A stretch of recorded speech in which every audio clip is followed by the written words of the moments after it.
கர்த்தருடைய பரிசுத்த நாமத்துக்கு மகிமை உண்டாவதாக. परमेश्वर के पवित्र नाम की महिमा होने पाए. ஆண்டவருடைய பெரிதான கிருபைக்காக நன்றி செலுத்துகிறேன். परमेश्वर की महान कृपा के लिए मैं प्रभु का धन्यवाद करता हूँ. இந்த ஆகஸ்ட் மாதத்திலும் 22ஆம் தேதி 23ஆம் தேதி முடி ஆண்டவர் நடத்தி வந்த எல்லா நன்மைகளுக்காக நன்றி செலுத்துகிறேன். इस अगस्त महीने के 30 तारीख तक परमेश्वर ने अब तक चलाया. मैं प्रभु का धन्यवाद करता हूँ सारे अनुग्रह के लिए. ஒவ்வொரு நாளும் புதிய கிருபையினாலும் புதிய ஆசீர்வாதத்தினாலும் கர்த்தர் கொடுத்து வழிநடத்தி வந்த எல்லா கிருபைகளுக்காக நன்றி செலுத்துகிறேன். प्रत्येक दिन परमेश्वर का अनुग्रह, परमेश्वर के आशीर्वादों से परमेश्वर अब तक चलाता आ रहा है. उसके हर एक सारे कार्यों के लिए, अनुग्रह के लिए मैं प्रभु का धन्यवाद करता हूँ. உங்களையும் ஆண்டவர் அப்படியே நடத்தி கொண்டு வந்தார் என்பதை விசுவாசித்து நான் நன்றி செலுத்துகிறேன். आपको भी परमेश्वर इस प्रकार से चलाया, ऐसे विश्वास करते मैं प्रभु का धन्यवाद करता हूँ. ஒவ்வொரு வாரமும் ஆண்டவர் இப்படிப்பட்ட தேவனுடைய வார்த்தையை விதைக்கும்படியாய் அடிமை கொடுத்த கிருபைக்காக நன்றி செலுத்துகிறேன். हर एक सप्ताह इस प्रकार से वचन को बोने के लिए परमेश्वर ने मुझ दास पर अनुग्रह किया. मैं परमेश्वर का धन्यवाद करता हूँ. நீங்களும் இந்த காணொளி மூலமாய் பார்த்து ஆண்டவருடைய ஆசீர்வாதத்தை பெற்றுக்கொண்டு வருகிறீர்கள். அதற்காக நான் தேவாதி தேவனை நன்றி செலுத்துகிறேன். आप भी इस वीडियो संदेश के द्वारा आपने आशीर्वाद पाए हैं, तो मैं प्रभु का धन्यवाद करता हूँ. இன்றைக்கும் தேவனுடைய ராஜ்யத்துக்கென்று என்னோட சேர்ந்து ஊழியம் செய்கிற தேவனுடைய தாசனுக்காக நான் நன்றி செலுத்துகிறேன். और आज भी परमेश्वर के राज्य के लिए साथ में सेवकाई करने के लिए प्रभु के दास में साथ है, इसलिए मैं उनका भी प्रभु का धन्यवाद करता हूँ उनके लिए. 2 வாரங்களாய் நாம் நம்பிக்கையுடைய சிறைகளே அரணுக்கு திரும்புங்கள், இரட்டிப்பான நன்மையை தருவேன், இன்றைக்கே தருவேன் என்ற வார்த்தையின் மூலமாய் சகரியா தீர்க்கதரிசி சொன்ன அழைப்பின் வார்த்தையின் மூலமாய் நாம் தியானித்துக் கொண்டு வந்தோம். और 2 सप्ताह से जकरिया जो नबी है उसने जो बुलावा दिया कि हे आशा भरे हुए बंदी हो, घर की ओर फिरो. और मैं आज भी बताता हूँ कि मैं तुमको बदले में दुना सुख दूंगा. इस वचन के द्वारा 2 सप्ताह भर परमेश्वर हमसे बात करता आ रहा. சிறைகளே சிறையிருப்புல இருக்கிற ஜனங்களே, அவங்களுக்கு ஒரு நம்பிக்கை இருக்கிறது, எப்படி திரும்ப வேண்டும் என்ற ஒரு அழைப்பிலே நாம் பார்த்து கொண்டு வருகிறோம். और हे बंदियों का मतलब है जो बंदी गृह में, जो जेल खाने में, वो किस प्रकार से आजाद होंगे, किस प्रकार से लौट कर आएंगे, इस बात के बारे में 2 सप्ताह से देखते आ रहे हैं. அரணுக்கு திரும்புங்கள் என்ற தேவனுடைய வாக்குத்தத்தத்துக்கு நேராய், தேவனுடைய வார்த்தைக்கு நேராய், தேவனுக்கு நேராய் நாம் திரும்ப வேண்டியது அவசியமாய் காணப்படுகிறது. घर की ओर फिरना यानी परमेश्वर के वचन की ओर, परमेश्वर के वादे की ओर, परमेश्वर की ओर फिरना, ये हमारे लिए बहुत ही जरूरी है. நீங்கள் 2 வாரங்களுக்கு முன்பாக நீங்கள் அந்த அரணுக்கு திரும்புங்கள் பாகம் 1 பாகம் 2 வீடியோ காணொளியை நாங்கள் விட்டிருக்கிறோம். நீங்கள் அதை பார்த்து நீங்கள் தெரிந்து கொள்ளலாம். और 2 सप्ताह के पहले घर की ओर फिरो इस प्रकार से पहला भाग और दूसरा भाग इस प्रकार से वीडियो संदेश हमने जारी किया है, आप उसे देख सकते हैं. எப்படி திரும்ப இதயத்தின் மூலமாய் திரும்ப வேண்டும், கடிந்து கொள்ளுதலுக்கு நேராக நாம் திரும்ப வேண்டும் என்பதை 2 காணொளி மூலமாய் நாம் பார்த்தோம். और किस प्रकार से मुड़ना, अपने हृदय को परमेश्वर की ओर मुड़ना, अपने आज्ञा मानते हुए, प्रभु के वचन की आज्ञा मानते हुए प्रभु की ओर मुड़ना. इस प्रकार से 2 वीडियो संदेश में इन्हीं बातों को हम देखते आ रहे हैं. இன்றைக்கு நாம் சீர்கெட்ட பிள்ளைகளே திரும்புங்கள் என்று எழுதப்பட்டிருக்கிறது. और आज के दिन इस प्रकार से लिखा कि हे कठोर, हे दुष्ट कार्य करने वाले, तुम फिरो, इस प्रकार से लिखा है. அப்போ இந்த சீர்கெட்ட பிள்ளைகள் ஆகிய சிறையிருப்பில் இருக்கிற ஜனங்கள் அரணுக்கு திரும்ப வேண்டும் என்று ஆண்டவர் விரும்புகிறார். और ये जो दुष्टता के काम करने वाले जो लोग हैं, वो घर की ओर फिरना है, इस प्रकार से परमेश्वर चाहता है. இன்னைக்கு யார் சீர்கெட்ட பிள்ளைகள் என்பதை நாம் இன்றைக்கு நாம் தியானிக்க போகிறோம். कौन दुष्ट है, कौन बुरे, ये संसार, ये संतान है, इस बात के बारे में आज हम देखने वाले हैं. அவர்கள் ஏன் அரணுக்கு திரும்ப வேண்டும் என்பதை நாம் இன்றைக்கு பரிசுத்த ஆவியானவர் நம்மோடு பேச போகிறார். और क्यों वो घर की ओर मुड़ना है, इस प्रकार की बात पवित्र आत्मा आज हमसे बातें करने वाला है. தேவ நம்மோடு இடைப்படும்படியாக, தேவ ஆவியானவர் நம்மோடு இடைப்படும்படியாக, மாமிசம் வெளிப்படாதபடி கர்த்தருடைய வார்த்தை வெளிப்படும்படியாக நாம் எல்லாரும் தேவனுடைய பாதத்திலே கண்களை மூடி நாம் செபிப்போம். परमेश्वर हमको प्रकट होने के लिए, परमेश्वर का वचन हमको प्रकट होने के लिए, हमारी शरीर सा प्रकट नहीं होना, लेकिन परमेश्वर की आत्मा हमको प्रकट होने के लिए सभी जन अपने आप को बंद करके ये प्रार्थना करें. பேசுகிறவர் நீங்கள் அல்ல, தேவனுடைய ஆவியானவர் என்று பரிசுத்த வேதாகமத்திலே சொல்லப்பட்டிருக்கிறது. क्योंकि क्योंकि बाइबल में बतला गया है कि बोलने वाले तुम नहीं हो, लेकिन परमेश्वर का आत्मा है। அது உண்மையான வார்த்தை, ஜீவனுள்ள வார்த்தை. அது வானமும் பூமியும் ஒளிந்து போகும், தேவனுடைய வார்த்தை ஒளியாது. அப்படியே ஆவியானவர் கிரியை செய்யும்படியாக நம்மளை தாழ்த்தி ஆண்டவர் சமூகத்தில் நாம் செபிப்போம். ये सच्चाई का वचन है, ये प्रभु का वचन है। आकाश और पृथ्वी टल जाएगी, लेकिन परमेश्वर का वचन कभी नहीं टलेगा। तो ये वचन पूरा होने के लिए आइए अपने आप को नम्र करते हुए हम प्रार्थना करें। ஆண்டவர் நம்மோட பேச வேண்டும், அந்த வார்த்தை நம்முடைய வாழ்க்கையிலே ஆசீர்வாதத்தை கொண்டு வர வேண்டும். परमेश्वर हमसे बात करना चाहिए और वो वचन हमारे जीवन में आशीर्वाद को लेकर आना है। நாம் கண்களை மூடி நாம் செபிப்போம். आइए आंखों को बंद करते हुए प्रार्थना करें। கிருபையும் இரக்கம் நிறைந்த எங்கள் அன்பின் தகப்பனே, अनुग्रह कृपा से भरे हुए हमारे ईश्वर के पिता, இந்த நல்ல வேலைக்காக உமக்கு நாங்கள் நன்றி செலுத்துகிறோம். इस अच्छे समय के लिए परमेश्वर हम आपको धन्यवाद करते हैं। இந்த வேளையிலும் உமது பாதத்திலே எங்களை கொண்டு வந்தீரே, உமக்கு கோடா கோடி ஸ்தோத்திரம். और इस समय में भी परमेश्वर आपके चरणों में आपने हमें लिया है, वो आपको कोटि कोटि धन्यवाद करते हैं। ஆண்டவரே, இந்த நேரத்திலே நாங்கள் உமது பாதத்திலே உமது வார்த்தையை கேட்கும்படியாய் கடந்து வந்திருக்கிறோம். परमेश्वर इस समय प्रभु आपके वचनों को सुनने के लिए हम आपके चरणों में आए हैं। परमेश्वर ஆண்டவரே, அடிமையை நீர் எடுத்து உமது கரங்களிலே உபயோகப்படுத்தும்படியாக தாழ்த்தி ஒப்பு கொடுத்து நாங்கள் செபிக்கிறோம். परमेश्वर मुझ दास को आप अपने हाथों में लेकर मेरा उपयोग कीजिए, ऐसा हम अपने आप को नम्र करते हुए आपसे प्रार्थना करते हैं। என்னோடு சேர்ந்து உமது ராஜ்யத்துக்கென்று ஊழியங்களை செய்கிற, டிரான்சாக்சன் செய்கிற உமது தாசனையும் நீர் எடுத்து உபயோகப்படுத்தும்படியாக உமது கருத்தில் ஒப்பு கொடுத்து நாங்கள் செபிக்கிறோம். मेरे साथ मिलकर प्रभु आपके राज्य के लिए प्रभु अनुवाद करने वाले आपके दास को भी आपके सामर्थ्य हाथों में सौंप देते हैं। வல்லமையுள்ள அபிஷேகத்தின் வல்லமையினால் எங்களை நிறைத்தருளும் ஆண்டவர். आपके आत्मा के अभिषेक से हमें भर दीजिए परमेश्वर। உமது ஆண்டவர் நீர் கொடுத்த எல்லா கிருபைகள் வெளிப்பட தேவ ஆவியான நீர் கிருபை செய்வீராக. हे परमेश्वर आपका सारा अनुग्रह प्रकट होने के लिए पवित्र आत्मा आप कार्य कीजिए। நீர் ஜீவன் உள்ளவர் என்பதை நாங்கள் அறிந்து கொண்டிருக்கிறோம். இன்னும் நாங்கள் அறியத்தக்கதாய் உமக்கென்று ஜீவிக்கத்தக்கதாய் எங்களுக்கு நீர் கிருபை செய்வீராக. आप जीवित परमेश्वर इस बात को हम जानते हैं, और भी आप जीवित खुदा इस बात को और भी जानते हुए आप कार्य करने के लिए परमेश्वर हमारी मदद कीजिए। வார்த்தை கேட்கிற ஒவ்வொரு உமது பிள்ளைகள் மேலும் உமது ஆசீர்வாதங்களை நீர் பொழிந்தருளும்படியாய் நாங்கள் செபிக்கிறேன். वचन को सुनने वाले आपके बच्चों पर आपके सामर्थ्य को वचनों को आप डेली ऐसा हम आपसे प्रार्थना करते हैं। ஆண்டவரே, உமது ஆசீர்வாதத்தினால் நீர் நிரப்பும்படியாய் நாங்கள் செபிக்கிறோம் அப்பா. हे परमेश्वर आपके आशीर्वादों से भर दे, ऐसा हम आपसे प्रार्थना करते हैं प्रभु। சிறைகளிலே காணப்படுகிற உமது பிள்ளைகள் ஆண்டவரே, எந்த சிறை இருப்பில் இருந்தாலும் இந்த வார்த்தையை கேட்கும் பொழுது அவர்கள் விடுதலை அடைந்து ஆண்டவரே உமக்கென்று கர்த்தாவை திரும்பி ஆண்டவர் உமது ராஜ்யத்துக்கென்று ஆயத்தப்பட தேவ ஆவியானவர் கிருபை செய்வீராக. हे परमेश्वर, जो बंदीवास में है, चाहे किसी भी प्रकार के वो अंधेरों में, बंदीवास में, बंदीगृह में हो, तो भी जब वो आपके वचन को सुनेंगे तो सारे बंदीवास से वो प्रभु आजाद होकर आपके वचनों की ओर आने के लिए प्रभु उन सबों पर अनुग्रह कीजिए। அப்படியே நீ செய்த கிருபைக்காக உமக்கு நாங்கள் நன்றி செலுத்துகிறோம். और आपने ऐसा ही किया, इसलिए आपके अनुग्रह के लिए हम आपका धन्यवाद करते हैं। அடிமையுடைய நாவை நீ தொட்டு பரிசுத்தப்படுத்தும்.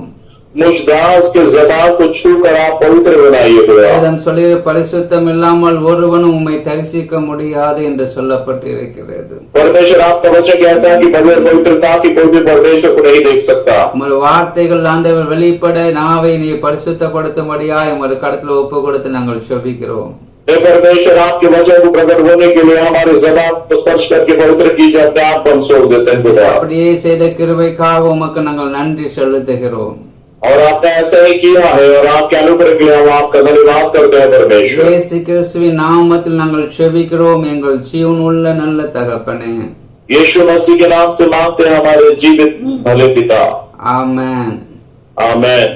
கர்த்தர் ஒவ்வொருவரையும் ஆசீர்வதிப்பாராக. परमेश्वर हर एक जन को आशीर्वादित करने का। இன்றைக்கு நாம் பார்க்க வேண்டிய தலைப்பு யார் சீர்கெட்ட பிள்ளைகள். और आज जो हम शीर्षक देखने वाले हैं वो है कौन भटकने वाले या कौन दुष्ट लोग, அவர்கள் அரணுக்கு ஏன் திரும்ப வேண்டும், और वे लोग क्यों घर की ओर मुड़कर आना है। ஆமென். அல்லேலூயா. हालेलुया। சகரியா 9ஆம் அதிகாரம் 12ஆம் வசனத்தில் இருந்து இன்றைக்கும் ஆண்டவர் நம்மளோடு இடைப்பட போகிறார்.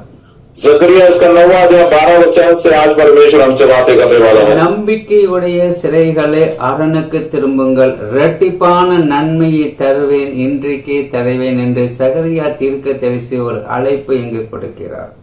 और जकरिया भविष्यद्वक्ता इसकी पुस्तक इसका 9वां अध्याय 12 वचन, हे आशा धरे हुए बंदियों घर की ओर फिरो, मैं आज ही बताता हूँ कि मैं तुमको बदले में दुना सुख दूंगा। इस प्रकार से बुलावे के तौर पर जकरिया इस पुस्तक में इस प्रकार से कहता है। அரணுக்கு திரும்புங்கள் என்ற வார்த்தை தேவனுடைய வாக்குத்தத்தத்துக்கு நேராய் திரும்ப வேண்டும் என்பதை நாம் இன்றைக்கு நாம் 2 வாரங்களாய் தியானித்துக் கொண்டு வருகிறோம். இன்றைக்கும் தியானிக்க போகிறோம். घर की ओर फिरो यानी परमेश्वर के वायदे की ओर फिरना है, वचनों की ओर फिरना है। इन बातों को पिछले 2 सप्ताह से हम देखते आ रहे हैं और आज भी उस बात को हम देखेंगे। இன்றைக்கு எரேமியா தீர்க்கதரிசி புஸ்தகம் 3ஆம் அதிகாரம் 22ஆம் வசனம் அது 14ஆம் வசனத்தை நாம் வாசித்து தியானிக்க போகிறோம். और आज यिर्मयाह की पुस्तक इसका 3रा अध्याय 22वां वचन और 14वां वचन को हम पढ़ने वाले हैं। சீர்கெட்ட பிள்ளைகளே திரும்புங்கள், உங்கள் சீர்கேடுகளை குணமாக்குவேன் என்றார். இனி உம்மிடத்தில் வருகிறேன், நீரே எங்கள் தேவனாகிய கர்த்தர். और इस प्रकार से लिखा है, भटकने वाले लड़को लौट आओ, मैं तुम्हारा भटकना सुधार दूंगा। देख हम तेरे पास आए हैं, क्योंकि तू ही हमारा परमेश्वर यहोवा है। சீர்கெட்ட பிள்ளைகளே திரும்புங்கள் என்று கர்த்தர் சொல்லுகிறார். நான் உங்கள் நாயகர், நான் உங்களை ஊரில் ஒருவனும் வம்சத்தில் 2 பேருமாய் தெரிந்து உங்களை சியோனுக்கு அழைத்து கொண்டு வந்து. और परमेश्वर कहता है, भटकने वाले लड़को तुम लौट आओ और मैं तुम्हें उन भटकने वाली बातों से मैं तुम्हें सुधार दूंगा, मैं तुम्हें लौटा कर ले आऊंगा। इस प्रकार से परमेश्वर कहता है, सियोन की ओर मैं तुम्हें ले आऊंगा। ஆண்டவர் சொல்றார், இங்கு நான் 2 காரியத்தை நான் உங்களுக்கு செய்ய போகிறேன். ஒன்னு, உங்கள் சீர்கேடுகளை நான் குணமாக்கி உங்களை என்ன செய்ய போறேன், சியோனுக்கு அழைத்து கொண்டு போவேன். और परमेश्वर 2 बातें यहाँ पर कहता है। वो कहता है, भटकने वाले लड़को लौट आओ, क्योंकि मैं तुम्हारा स्वामी हूँ। यहोवा की यह वाणी है, तुम्हारे प्रत्येक नगर के पीछे एक और प्रत्येक कुल के पीछे 2 लेकर सियोन में मैं तुमको पहुंचा दूंगा, जो का त्यों कर दूंगा। ஏனால் சகரியா தீர்க்கதரிசி சொல்கிறான், இரட்டிப்பான நன்மை தருவேன், இன்றைக்கே தருவேன். நீங்கள் எப்பொழுது அரணுக்கு திரும்பும் பொழுது, உங்கள் சிறையிருப்பில் இருக்கிற ஜனங்கள் அரணுக்கு திரும்பும் பொழுது இரட்டிப்பான நன்மையை தருவேன் என்று அவர் சொன்ன வார்த்தையை இங்கு நினைவுபடுத்தப்படுகிறது. और जकरिया की पुस्तक में तो वो कहता है, घर की ओर फिरो और उसके बदले में मैं तुम्हें जब घर की ओर फिरोगे तो 2 गुना आशीष दूंगा। जब हम घर की ओर मुड़ते हैं तो परमेश्वर 2 गुना आशीषों से भरता है। यही बात यहाँ पर परमेश्वर इन वचनों में कह रहा है।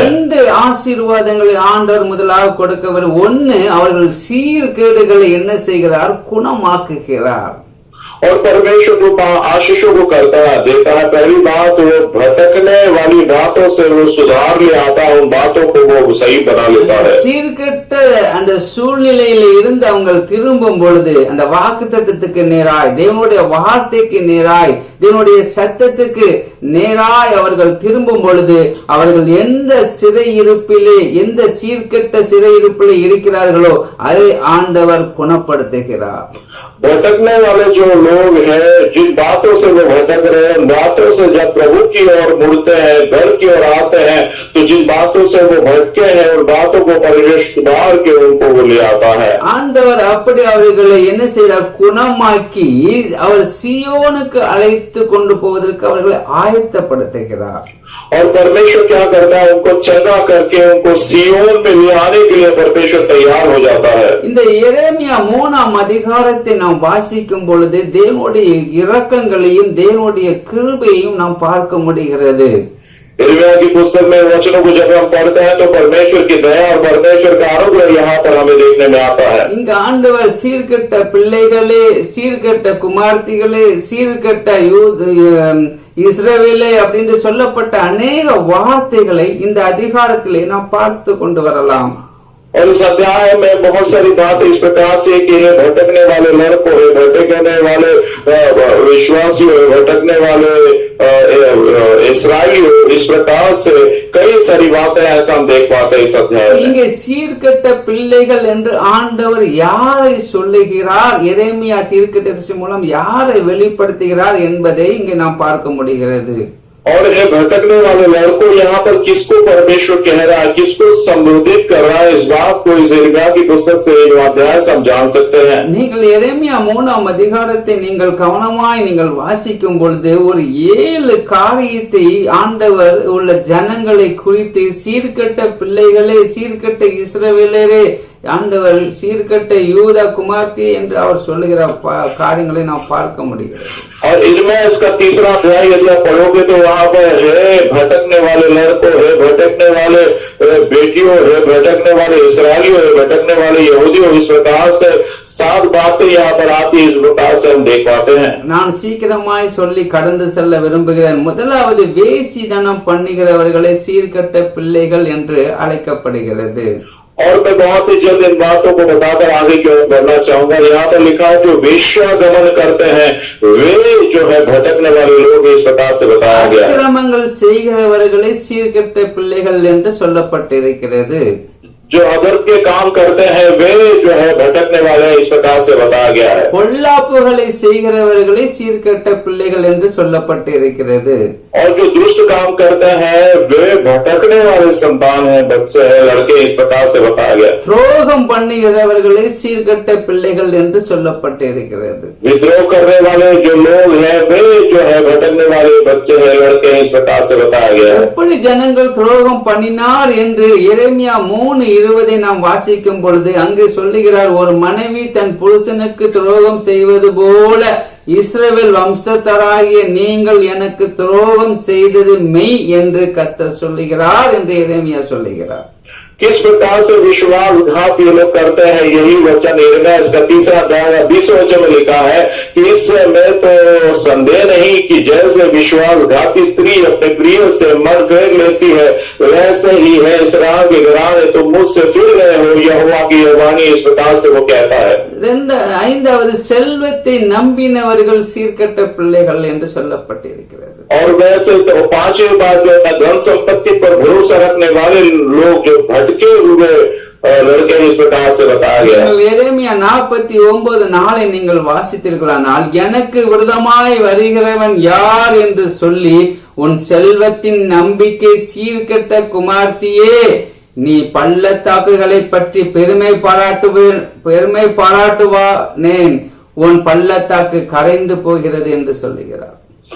और कौन इस प्रकार से है लोग के बीच जाने वाले या भटकने वाले, उसके बारे में यिर्मयाह इसका 49वां अध्याय 4था वचन में इस प्रकार से लिखा है कि हे भटकने वाली बेटी, तू अपने देश की तराइयों पर, विशेषकर अपनी बहुत ही उपजाऊ तराई पर क्यों फूलती है, तू क्यों यह कहकर अपने रखे हुए धन पर भरोसा रखती है, मेरे विरोध कौन चढ़ाई कर सकेगा। செல்வத்தின் மேல் நம்பிக்கை உள்ளவர்கள் சீர்கெட்ட பிள்ளைகள் என்று அழைக்கப்படுகிறார்கள். धन पर जो लोग भरोसा रखते हैं वे भटके हुए लड़के हैं, इस प्रकार से बताया गया है। 6வது தேவனுடைய சத்தத்துக்கு செவி கொடாமல் போகிறவர்கள் சீர்கெட்ட பிள்ளைகள். और 6वीं बात जो परमेश्वर जो कहता है उसके और कान न लगाने वाले लोग जो है भटके वाले लड़के, इस प्रकार से बताया गया। 7வது பார்க்கும்போது கர்த்தருக்கு விரோதமாக பாவம் செய்கிறவர்கள் சீர்கெட்ட பிள்ளைகள். और 7वीं बात यह है कि परमेश्वर के विरोध में पाप करने वाले लोग वो भटके हुए लड़के हैं। நீங்கள் எரேமியா 3ஆம் அதிகாரத்தை நீங்கள் வாசிக்கும் பொழுது இதெல்லாம் நீங்கள் பார்க்க முடியும். देखिए यिर्मयाह इसका 3रा अध्याय जब आप पढ़ते हैं तो इन बातों को वहां पर इन सारी बातों को आप पाओगे। இப்படிப்பட்ட சிறையிருப்பிலே இருக்கிற ஜனங்களை பார்த்து ஆண்டவர் சொல்லுகிறார், அரணுக்கு திரும்புங்கள் என்று சொல்லுகிறார். और इसीलिए ऐसे प्रकार के जो लोग हैं उन लोगों को देखकर परमेश्वर कहता है, हे बंदियों तुम घर की ओर तुम फिरो।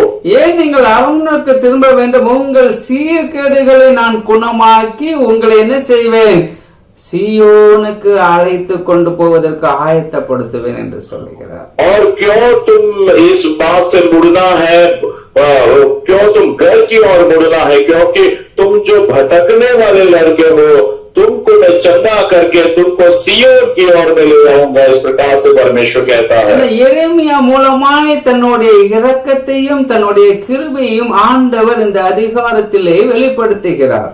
इर्मिया के द्वारा परमेश्वर अपने अनुग्रह को, अपने दया को परमेश्वर इस अध्याय में प्रकट करता है। நீங்கள் எரேமியா 3ஆம் அதிகாரம் 12ஆம் வசனத்திலே நீங்கள் வாசிக்கும் பொழுது इर्मिया इसका 3रा अध्याय का 12वां वचन में आप पढ़ें, நீ போய் வட திசையை நோக்கி கூற வேண்டிய வார்த்தைகள் என்னவென்றால், சீர்கெட்ட இஸ்ரவேலரே, சீர்கெட்ட இஸ்ரவேலே திரும்பு என்று கர்த்தர் சொல்லுகிறார்.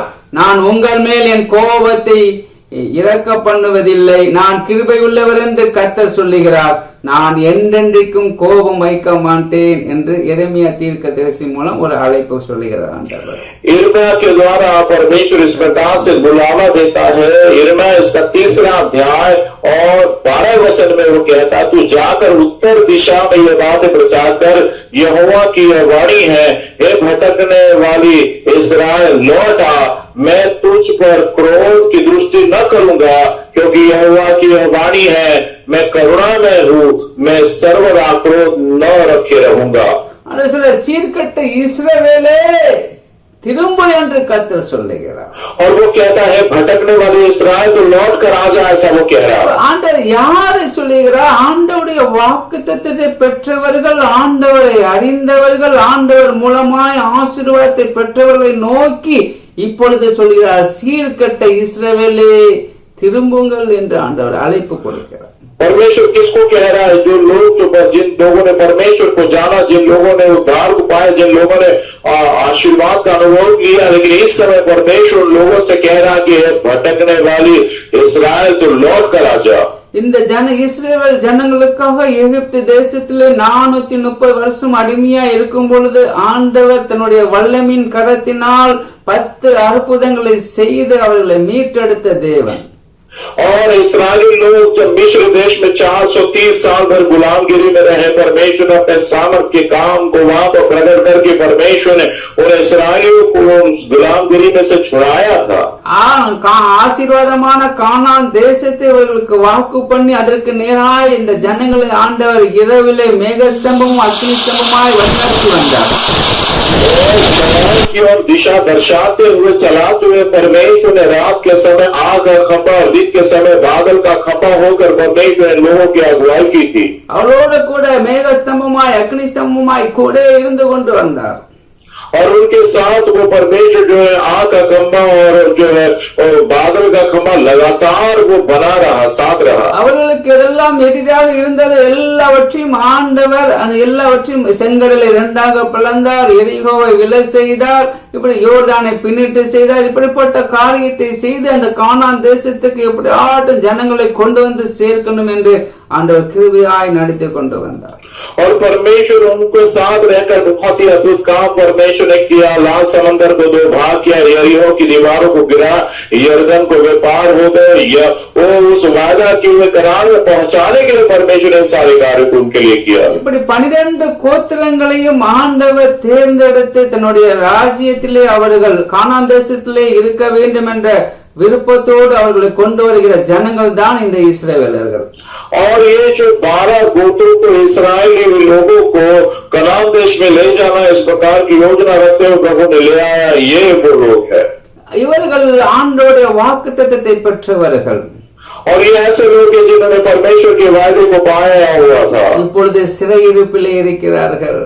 लेकिन अभी ये लोग बंदीवास में हैं। என்ன சீர்கெட்ட பிள்ளைகளே திரும்புங்கள் என்று என்ன 7 காரியங்கள் உங்களுடைய வாழ்க்கையிலே காணப்படுகிறது. और क्यों है भटकने वाले लोगों तुम लौट कर आओ? क्यों? क्योंकि 7 प्रकार की बातें तुम्हारे जीवन में दिखाई देती है। வாழ்க்கையில இஸ்ரவேலுடைய வாழ்க்கையிலே, இந்த ஜனங்களுடைய வாழ்க்கையில வேசித்தனம், அக்கிரமங்கள், பொல்லாப்பு காரியங்கள், துரோகம் பண்ணுகிற காரியங்கள், और ये जो इस्राएली लोग हैं, ये जो लोग हैं, इनके जीवन में इस प्रकार के दुष्ट काम थे, वेश्यागमन था, अधर्म का कार्य था, दुष्टता का काम था, विश्वासघात की बात थी।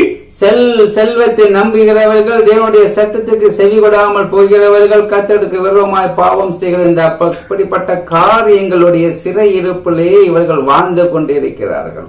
और ऐसे प्रकार के लोग थे, इनको धन पर भरोसा था, वह प्रभु के वचनों पर कान नहीं लगाने वाले लोग थे, परमेश्वर के विरोध में पाप किया। इस प्रकार के इन बातों के बंदीगृह में ये लोग पड़े हुए लोग थे। இப்படிப்பட்ட ஜனங்களை பார்த்து தான் சீர்கெட்ட பிள்ளைகளே, சீர்கெட்ட இஸ்ரவேலே, நீங்கள் திரும்புங்கள், உங்கள் சீர்கேடுகளை நான் குணமாக்குவேன் என்று ஆண்டவர் சொல்லுகிறார். ऐसे प्रकार के लोगों को देखकर ही परमेश्वर कहता है, भटकने वाली जातियों, हे भटकने वाले इस्राएल, तेरे भटकने वाली बात को मैं सुधार दूंगा, मैं चंगा करूंगा और मैं तुम्हें इस्राएल में ले आऊंगा। तुम घर की ओर फिर उस प्रकार से परमेश्वर உங்களை சியோனுக்கு அழைத்து கொண்டு போவேன் என்று சொல்லுகிறார். और वो कहता मैं उनको सियोन की ओर ले चलूंगा। தேவனுடைய பிள்ளை, நம்முடைய வாழ்க்கையில எப்படிப்பட்ட சிறையிருப்பு காணப்படுகிறது? मेरे प्रिय परमेश्वर, वो हमारे जीवन में किस प्रकार की बंदीवास है? நான் 1 தீமோத்தேயு 1ஆம் அதிகாரம் 9 வசனத்தை 10 வசனத்தை நாம் வாசிக்கும் பொழுது, पहला तिमोथी इसका पहला अध्याय 9 और 10वां वचन को जब हम पढ़ते हैं, அப்போஸ்தலராகிய பவுல் அவர்கள் எழுதுகிறார், நீங்கள் அக்கிரம் ஒரு 12 காரியத்தை குறித்து அங்கு அவர் எழுதுகிறார். और यहाँ पर प्रेरित पौलुस जो है 12 बातों के बारे में वो वहां पर लिखता है। நீங்கள் அந்த வசனத்தை நீங்கள் வாசித்தீர்களானால், यदि उन वचनों को आपने पढ़ा होगा तो, எங்களுக்கு தெரிந்திருக்கிறபடி நியாய பிரமாணம் நீதிமானுக்கு விதிக்கப்படாமல், और इस प्रकार से लिखा है कि हमको जिस प्रकार से दिया गया ये व्यवस्था की बात जो है धर्मियों के लिए न देते हुए, அக்கிரமக்காரர், और यह जानकर की व्यवस्था धर्मी जन के लिए नहीं बल्कि अधर्मियों, அடங்காதவர்கள், निरंकुशों, பக்தி இல்லாதவர், भक्तिहीनों, பாவிகள், पापियों, அசுத்தர், अपवित्र, தாய் தகப்பமாரை அடிக்கிறவர்கள், और अशुद्ध मनुष्यों, माँ बाप के घात करने वालों, கொலைபாதகர், हत्यारों, பேசிக்கல்லர், व्यभिचारियों, ஆண் புணர்ச்சிக்காரர், पुरुषगामियों, மனுஷரை திருடுகிறவர், मनुष्य के बेचने वालों, பொய்யர், झूठ बोलने वालों, பொய் ஆணை இடுகிறவர்கள். और झूठी शपथ खाने वालों। புதிய ஏற்பாட்டு நாட்களிலே அப்போஸ்தலர் இவர்களை பற்றி எழுதுகிறார்கள், और சீர்கெட்டவர்கள். नए नियम में प्रेरित पौलुस इन लोगों के बारे में वो कहता है भटकने वाले लोग।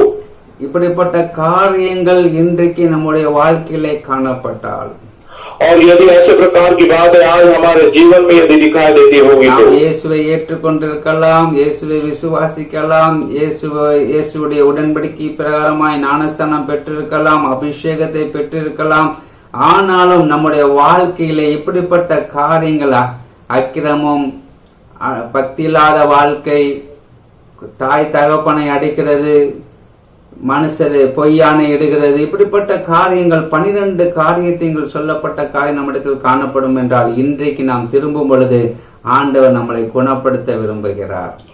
आज हो सकता है कि हमने यीशु मसीह पर विश्वास किया होगा, हमने उसकी आज्ञा मानते हुए बपतिस्मा लिया होगा, हम विश्वास करते हैं और हम इस प्रकार से, लेकिन यदि इस प्रकार की बातें हमारे अंदर है, हमारे अंदर यदि अधर्म की बात है, निरंकुशता है, भक्तिहीनता की बात है, पाप की बात, अपवित्रता और ऐसे 12 प्रकार की बात है यदि हमारे अंदर है, तो यदि हम मन फिराकर यदि उस घर की ओर फिरे तो परमेश्वर हमारे भटकने की बात को वो रोक देगा, वो हमें चंगा करेगा, ऐसा परमेश्वर कहता है। எரேமியா தீர்க்கதரிசி அவர்கள் 3ஆம் அதிகாரத்தில் 22 வசனத்தில், இப்படிப்பட்ட பிள்ளைகளே திரும்புங்கள், உங்கள் சீர்கேடுகளை நான் என்ன செய்வேன், குணமாக்குவேன் என்று சொல்லுகிறார். और इर्मिया का 3रा अध्याय का 22 वचन में वो कहता है, भटकने वाले लड़कों लौट आओ, मैं तुम्हारा भटकना सुधार दूंगा, ऐसा वो कहता है। என்னெல்லாம் அக்கிரமக்காரர்கள், அடங்காதவர்கள், பக்தி இல்லாதவர்கள், பாவிகள், அசுத்த, தாய் தகப்பனரை அடிக்கிறவர்கள், கொலைபாதகர், வேசிக்கல்லர், ஆண் புணர்ச்சிக்காரர், மனுஷரை திருடுகிறவர், பொய்யர், பொய்யானை இடுகிறவர்கள். और कौन किसके बारे में बताया गया? जो लोग अधर्मी है, निरंकुश है, भक्तिहीन है, पापी लोग हैं, अपवित्र है, अशुद्ध लोग हैं, माँ बाप के घात करने वाले, हत्यारे, व्यभिचारी, पुरुषगामी, मनुष्य के बेचने वाले, झूठ बोलने वाले और झूठी शपथ खाने वाले और इसके अतिरिक्त खरे उपदेश के साथ विरोधियों के इस प्रकार से जो लोग हैं उनके बारे में बताया गया। இப்படிப்பட்ட ஜனங்கள் சிறையிருப்பில் இருக்கிறவர்களை ஆண்டவர் அந்த சீர்கெட்ட சிறையிருப்பில் இருந்து குணமாக்க விரும்புகிறவர்களாய் இன்றைக்கு காணப்படுகிறார். ऐसे प्रकार के लोग जो है बंदीवास में है, बंदी गृह में, और परमेश्वर को आजाद करके ऐसे प्रकार के जो भटकने वाली बात है उनसे वो उनको आजाद करना चाहते हैं, सुधारना चाहता है। இப்படிப்பட்ட எல்லா காரியத்தையும் இன்றைக்கு நாம் தியானிக்க முடியாவிட்டாலும் இதுல இருந்து ஒரு 3-4 காரியங்களை நமக்கு எப்படி சமயம் இருக்கிறதோ அதே போல நாம் இன்றைக்கு தியானிக்க போகிறோம். और सारी बातों को तो हम नहीं देख पाएंगे जो, लेकिन जिस प्रकार से समय है उस प्रकार से 2-3 बात हम जरूर इस विषय के बारे में हम आगे देखते हैं। அவர்கள் எப்படி அந்த சீர்கேடில் இருந்து ஆண்டவர் குணமாக்கினார், எப்படி அவர்கள் திரும்பினார்கள் என்பதை நாம் பார்க்க போகிறோம். किस प्रकार से परमेश्वर उनके भटकने से उनको सुधारा, किस प्रकार से भटकने वाली बातों से उनको लौट कर ले आया, इन बातों को जरा हम देखेंगे। நீங்கள் யோவான் அதிகாரம் 8 யோவான் சுவிசேஷ புஸ்தகம் 8 அதிகாரம் 3-4 வசனத்தை நாம் வாசிக்கும் பொழுது, யோहन्ना इसका 8वां अध्याय 3-4 वचन को जब हम पढ़ते हैं, அப்பொழுது விபச்சாரத்திலே கண்டுபிடிக்கப்பட்ட ஒரு ஸ்திரியை வேத பாதகரும் பரிசேயரும் அவரிடத்திலே கொண்டு வந்து அவளை நடுவே நிறுத்தி, போதகரே, இந்த ஸ்திரீ விபச்சாரத்தில் கையும் மெய்யுமாய் பிடிக்கப்பட்டாள் என்று சொன்னார்கள். और इस प्रकार से लिखा है यूहन्ना 8वां अध्याय 3 और 4 में, तब शास्त्री और फरीसी एक स्त्री को लाए जो व्यभिचार में पकड़ी गई थी, और उसको बीच में खड़ा करके यीशु से कहा, हे गुरु, यह स्त्री व्यभिचार करते पकड़ी गई है। ஆண்டவர் இடத்திலே இவர்களை கொண்டு வந்து நிறுத்தினார்கள். और यीशु मसीह के पास लाकर स्त्री को उन लोगों ने खड़ा कर दिया। ஆண்டவருக்கு முன்பாக நடுவே இவளை நிறுத்தி சொல்லுகிறார்கள், இவள் விபச்சாரத்தில் கையும் மெய்யுமாய் பிடிக்கப்பட்டவள். यीशु मसीह के सामने उसको खड़ा करके वो यीशु मसीह को कहते हैं कि ये स्त्री जो है व्यभिचार करते हुए पकड़ी गई। இவ வேசிதனம் பண்ணின சிறையிருப்பினால் இவள் எண்ணப்பட்டவள், அகப்பட்டவள். और ये विश्वगमन के वो बंदी गृह में ये बंद थी। நியாய பிரமாணம் பிரகாரமாய் இவள் கல்லெறியப்பட்டு கொள்ள வேண்டும். और व्यवस्था के मुताबिक इसको पथरवा करके मार डालना है। இப்பொழுது அவருடைய சூழ்நிலை அழிவுக்கு நேராய் கடந்து வந்திருக்கிறது. अब उसकी परिस्थिति मानो वो खत्म ही होने वाली ऐसी स्थिति उसकी आ गई। இனிமேல் இவள் வாழ முடியாத சூழ்நிலைக்குள் தள்ளப்பட்டு கொண்டிருக்கிறாள். अब ये जी नहीं पाएगी, ऐसे प्रकार की परिस्थिति में पहुंच गई है। எல்லாரும் இவளை கொல்லும்படியாக எல்லா ஆயத்தத்தையும் தயாராகி வைத்துக் கொண்டிருக்கிறார்கள். और सारे लोग उसको मार डालने के लिए सारी बातें मानो हथियार उठे, उन पत्थरों को अपने हाथ में उठा लिए इस प्रकार से கல்லெறிந்து கொல்ல வேண்டும் என்று மோசே நியாய பிரமாணத்திலே நமக்கு கட்டளையிட்டிருக்கிறாரே என்று ஆண்டவத்திலே சொல்லுகிறார்கள் இவர்கள். और यीशु मसीह से उन लोगों ने बोला कि इसको जो है व्यवस्था की पुस्तक में मूसा ने लिखा है कि ऐसी स्त्री को पथरवा करके मार डालना है, ऐसे यीशु से कुछ वे लोग बोल रहे थे। ஆண்டவரை வந்து நிறுத்தி சொல்லுகிறார்கள், இவள் தண்டிக்கப்படத்தக்கவள். और यीशु के सामने लाकर खड़ा करके कहते कि यह दंड के योग्य ये स्त्री है, இவளுக்கு ஒரு நியாய தீர்ப்பு உண்டாக வேண்டும், और इसको एक दंड मिलना ही चाहिए। இவள் இனிமே இந்த உலகத்திலே வாழறதுக்கு தகுதியற்றவளாய் காணப்படுகிறாள். और इसके आगे ये संसार में जीवन नहीं, इसको जीने का कोई हक नहीं, इस प्रकार से यह है। ஏனால் நாங்கள் கையும் மெய்யுமாய் இவளை பிடித்து விட்டு வந்தோம். क्योंकि हमने इसको रंगे हाथ पकड़ा है। அவர்கள் போராடி கொண்டிருக்கிறார்கள். और वे इस प्रकार से मानो लड़ रहे थे, எப்படியாட்டும் இவளை நாங்கள் கல்லெறிந்து கொள்ள வேண்டும். कैसे भी करके स्त्री को पथरवा करके मार डालना है। தேவனுடைய பிள்ளையே, தேவனுடைய இரத்தத்தினால் மீட்கப்பட்ட தேவனுடைய பிள்ளை, நமக்காக இயேசு கிறிஸ்து சிலுவை சுமந்து இரத்தம் சிந்தி நம்மளை மீட்டுக் கொண்டிருக்கிறார். परमेश्वर के बच्चों, परमेश्वर के लहू के द्वारा छुड़ाए गए लोग, यीशु मसीह हमारे क्रूस पर जाकर अपने लहू को बांध देने के द्वारा यीशु ने हमें छुड़ाया है। பிசாசானவன் எப்படி ஆட்டு சிறையிருப்பிலே ஜனங்களை கொண்டு வந்து நரகத்துக்கு நேராய் கொண்டு செல்ல வேண்டும் என்று அவன் போராடி கொண்டிருக்கிற நாட்களில் நாம் வாழ்ந்து கொண்டிருக்கிறோம்.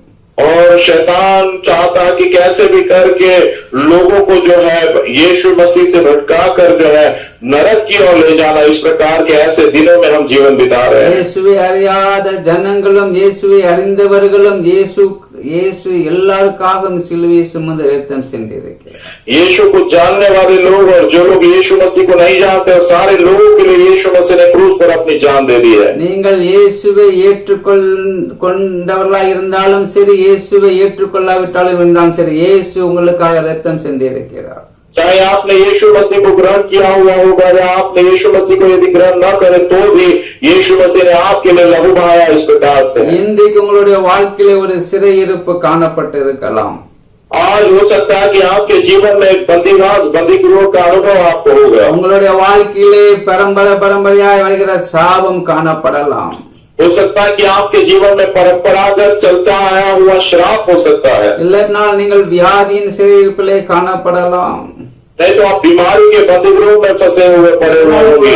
குடும்பத்திலே பிரச்சனையின் சிறையிருப்பிலே காணப்படலாம். या तो परिवार में समस्या इस प्रकार के बंदीगृह में आप पड़े होंगे. உங்களுடைய வாழ்க்கையில ஏதோ ஒரு சிறையிருப்பிலே நீங்கள் வாழ்ந்து நீங்கள் இதிலிருந்து எப்படி குணமடைய வேண்டும் என்று எண்ணிக்கொண்டிருக்கலாம். और कैसे भी किसी प्रकार के आप बंदीगृह में आपके जीवन में होंगे और किस प्रकार से इस बात से छुटकारा पाए ऐसे विचारों में आप होंगे. ஆண்டவர் இன்றைக்கு உங்களுக்கு ஒரு அழைப்பை தேவன் கொடுக்கிறார். परमेश्वर आज आपको एक बुलावा आपको देता है. ஆண்டவர் சொல்லுகிறார், என்னுடைய வார்த்தைக்கு நேராய் நீங்கள் திரும்புங்கள். परमेश्वर कहता है मेरे वचन की ओर तुम मुड़ो. நீங்கள் புதிய ஏற்பாட்டிலே பார்க்கும் பொழுது இயேசு சொல்கிறார், வருத்தப்பட்டு பாரம் சுமக்கிறவர்களே நீங்கள் எல்லாரும் என்னிடத்தில் வாருங்கள், நான் உங்களுக்கு இளைப்பாறுதலை தருவேன் என்று ஆண்டவர் ஒரு அழைப்பை கொடுத்தார்.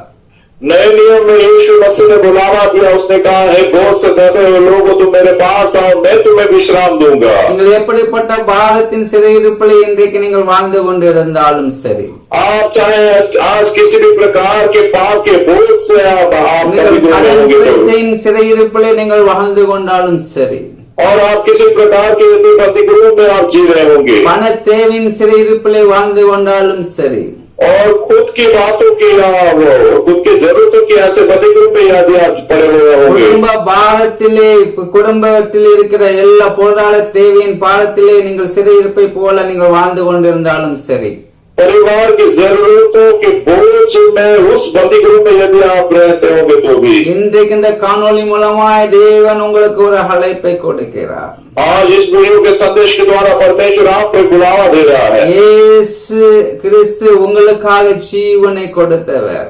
यीशु मसीह ने आपके लिए अपनी जान दे दी. உங்களுடைய சிறையிருப்பை மீட்கும்படியாய் அவர் கல்வாரி சிலுவையை சுமந்து பரிசுத்தமுள்ள இரத்தத்தை இந்த உலகத்திலே அவர் சிந்தினார். और आपको भटकने वाली बातों से छुड़ाने के लिए यीशु मसीह ने बहुत ही उस भारी भरकम क्रूस को उठाया और सारे मारे जाते के लिए क्रूस पर वो मरा. ஆண்டவர் அடக்கம் பண்ணப்பட்டு மூன்றாம் நாள் உயிரோடு கூட எழுந்த தேவன்.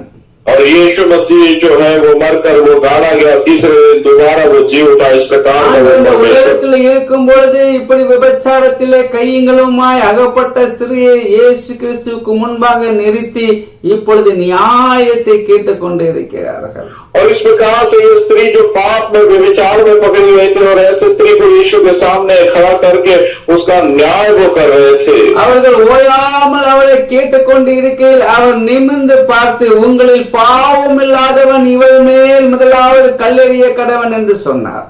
और लगातार वो जो बातों को बोलते ही जा रहे थे, इसलिए अपने सिर को नीचे झुकाकर यीशु ने जमीन पर लिखा और उसने कहा कि जिसने कभी भी पाप न किया हो वो पहला पत्थर मारे.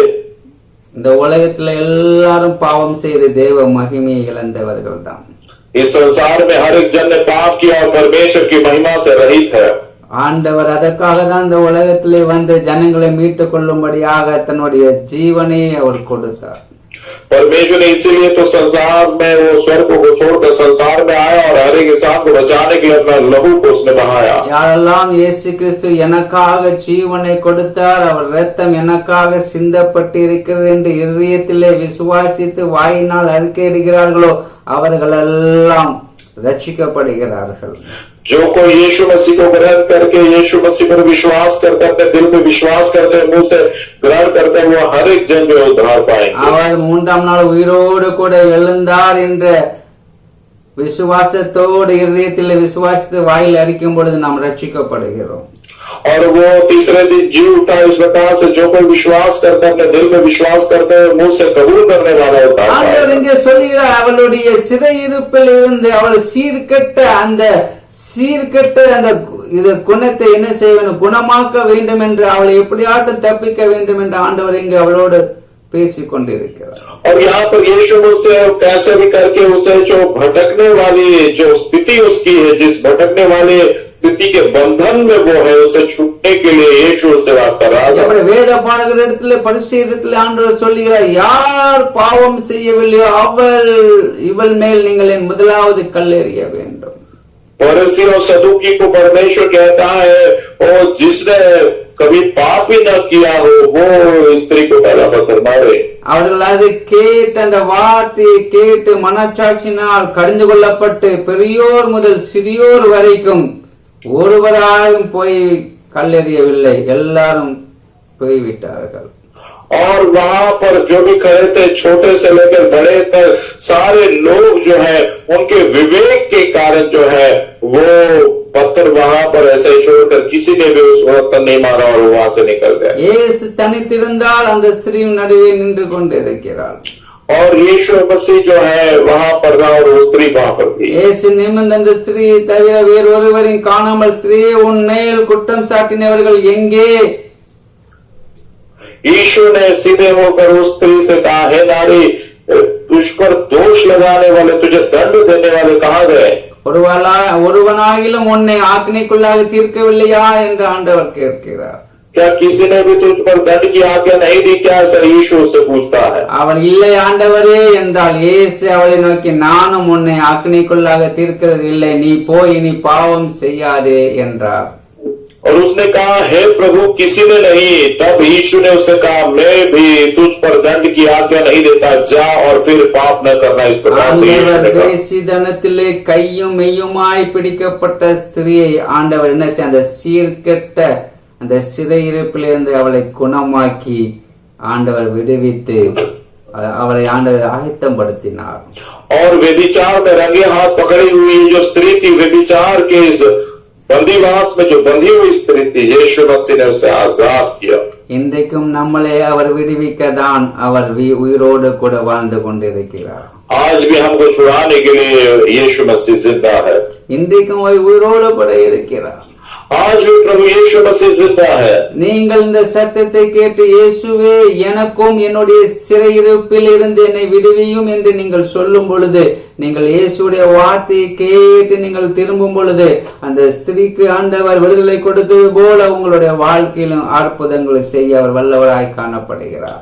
आप भी इस वाणी को सुनकर जिस प्रकार से स्त्री जो बंदीवास में थी, बंदीगृह में थी, वेश्या दमन कर जिस प्रकार से यीशु ने उसको छुड़ाया, वैसे आप भी इस वचन को सुनकर जब इसकी उसकी ओर मुड़ोगे, तो जिस किसी बंदीगृह में आप होगे, यीशु मसीह आपको छुड़ाने के लिए भरकस तैयार है। आमीन, हालेलुया, हालेलुया। நீங்கள் இன்றைக்கு எப்படிப்பட்ட சிறையிருப்பில் இருந்தாலும் சரி, आज आप चाहे किसी भी प्रकार के बंदीवास में क्यों न हो, ஆண்டவர் இன்றைக்கு உங்களை விடுவிக்க விரும்புகிறார். यीशु मसीह आज आपको छुड़ाना चाहता है। உங்களை சீர்கேடுகளை குணமாக்க விரும்புகிறார்.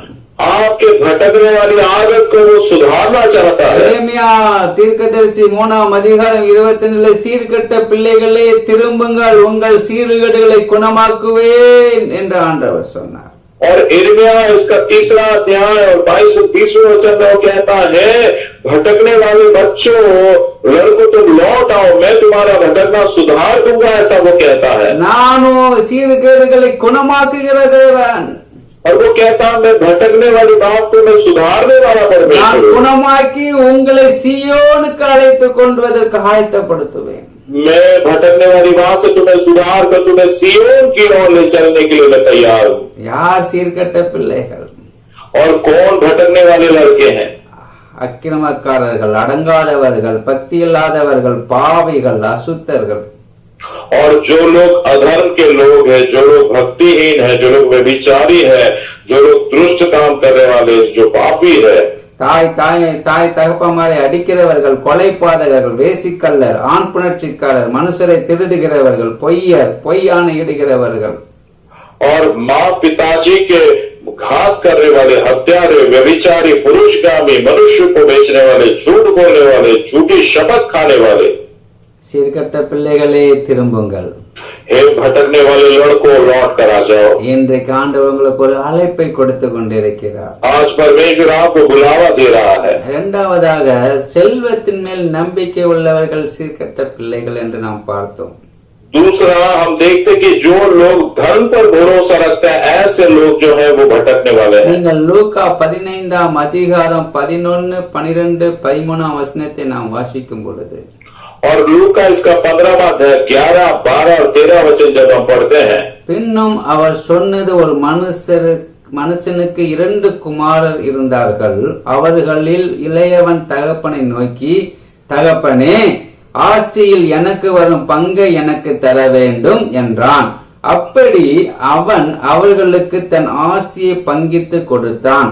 சில நாள்களுக்கு பின்பு இளைய மகன் எல்லாவற்றையும் சேர்த்து கொண்டு தூர தேசத்துக்கு புறப்பட்டு போய் அங்கே துன்மார்க்கமாய் ஜீவியம் பண்ணி தன் ஆசியை அழித்து போட்டான்.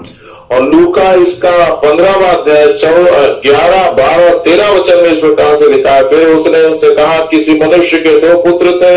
उसमें से छोटे ने पिता से कहा, हे पिता, संपत्ति में से जो भाग मेरा हो वो मुझे दे दीजिए. उसने उसको अपनी संपत्ति बांट दी. बहुत दिन न बीते थे कि छोटा पुत्र सब कुछ इकट्ठा करके दूर देश को चला गया और वहां कुकर्म में अपनी संपत्ति उड़ा दी. जब सब कुछ खर्च हो चुका, இவன் செல்வத்தை நம்பினபடியினால் துன்மார்க்க ஜீவியத்திலே சிறையிருப்பிலே மாட்டிக்கொண்டான்.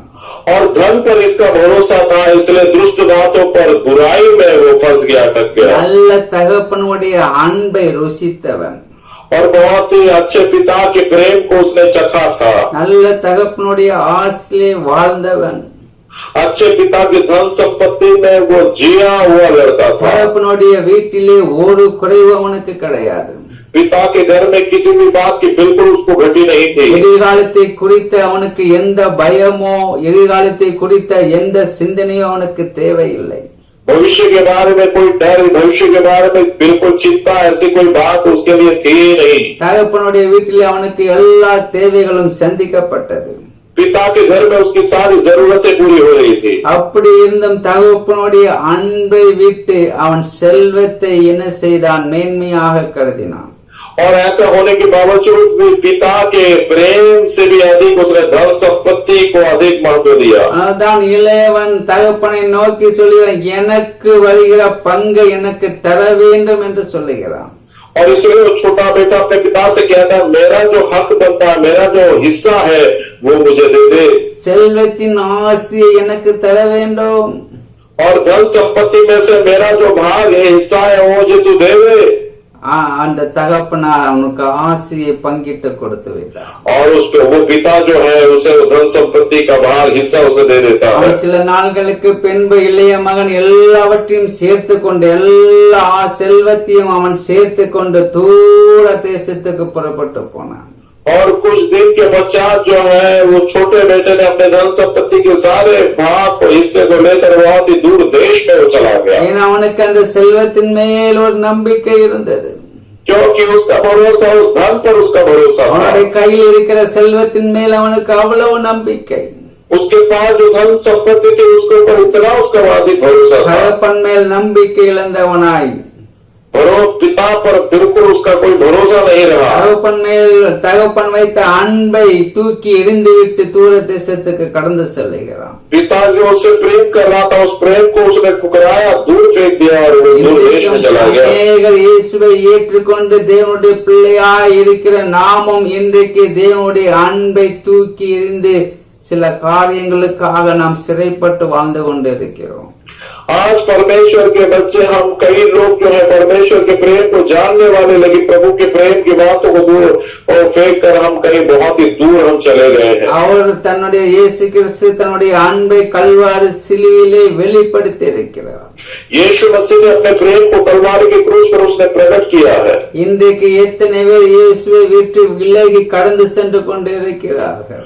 आज कितने सारे लोग जो है यीशु को छोड़कर वो दूर जा रहे हैं। செல்வத்தின் மேல் நம்பிக்கை வைத்து அந்த சிறையிருப்பிலே மாட்டிக்கொள்ளும்படியாக கடந்து சென்று கொண்டிருக்கிறார்கள். धन संपत्ति पर भरोसा रखते हुए उस बंधन में, उस गुलामगिरी में वो पड़े हुए इस प्रकार से தனக்காக ஜீவனை கொடுத்தார், தனக்காக பாடுபட்டார் என்ற எண்ணமெல்லாம் அவர்கள் என்ன செய்தார்? தூக்கி தூர இருந்து விட்டு हमारे लिए उसने दुख उठाया, हमारे लिए वो बहुत ही वो तकलीफ उसने सही, सारे विचार को वे लोगों ने दूर फेंक दिया, அன்பை எல்லாம் தூக்கி எறிந்து விட்டு वो सारे प्रेम को मानो में ठुकराया, दूर फेंक दिया। உலகத்தில் இருக்கிற ஐஸ்வர்யத்தினால், உலகத்தில் இருக்கிற செல்வத்துக்காக தன்னுடைய வாழ்க்கையை அர்ப்பணித்தவர்கள் எத்தனை பேர்கள் உண்டு?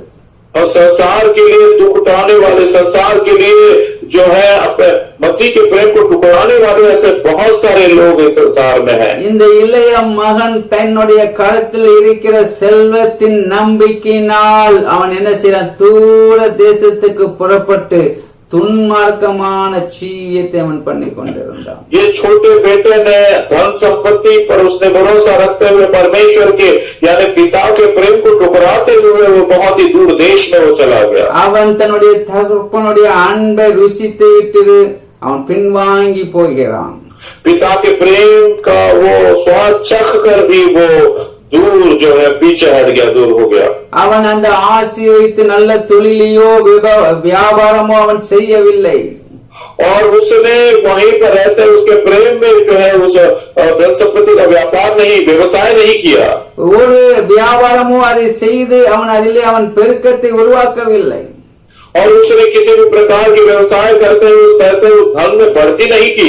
அவன் சிற்றின்பங்களை அணிவிக்க எண்ணி வேசியிடத்திலே போய் ஆசி எல்லாம் அழித்து போட்டான். लेकिन धन संपत्ति को लेकर उसने जो है संसार की मौज मजा या अभिलाषा के चलते सारी वेश्या गमन में उस पैसे को उसने उड़ा दिए। கையில் வைத்த செல்வத்தின் மேல் நம்பிக்கை வைத்தவனாய் இப்பொழுது எல்லா செல்வமும் கரைந்து போயிட்டு, எல்லா செல்வமும் அழிந்து போயிட்டு.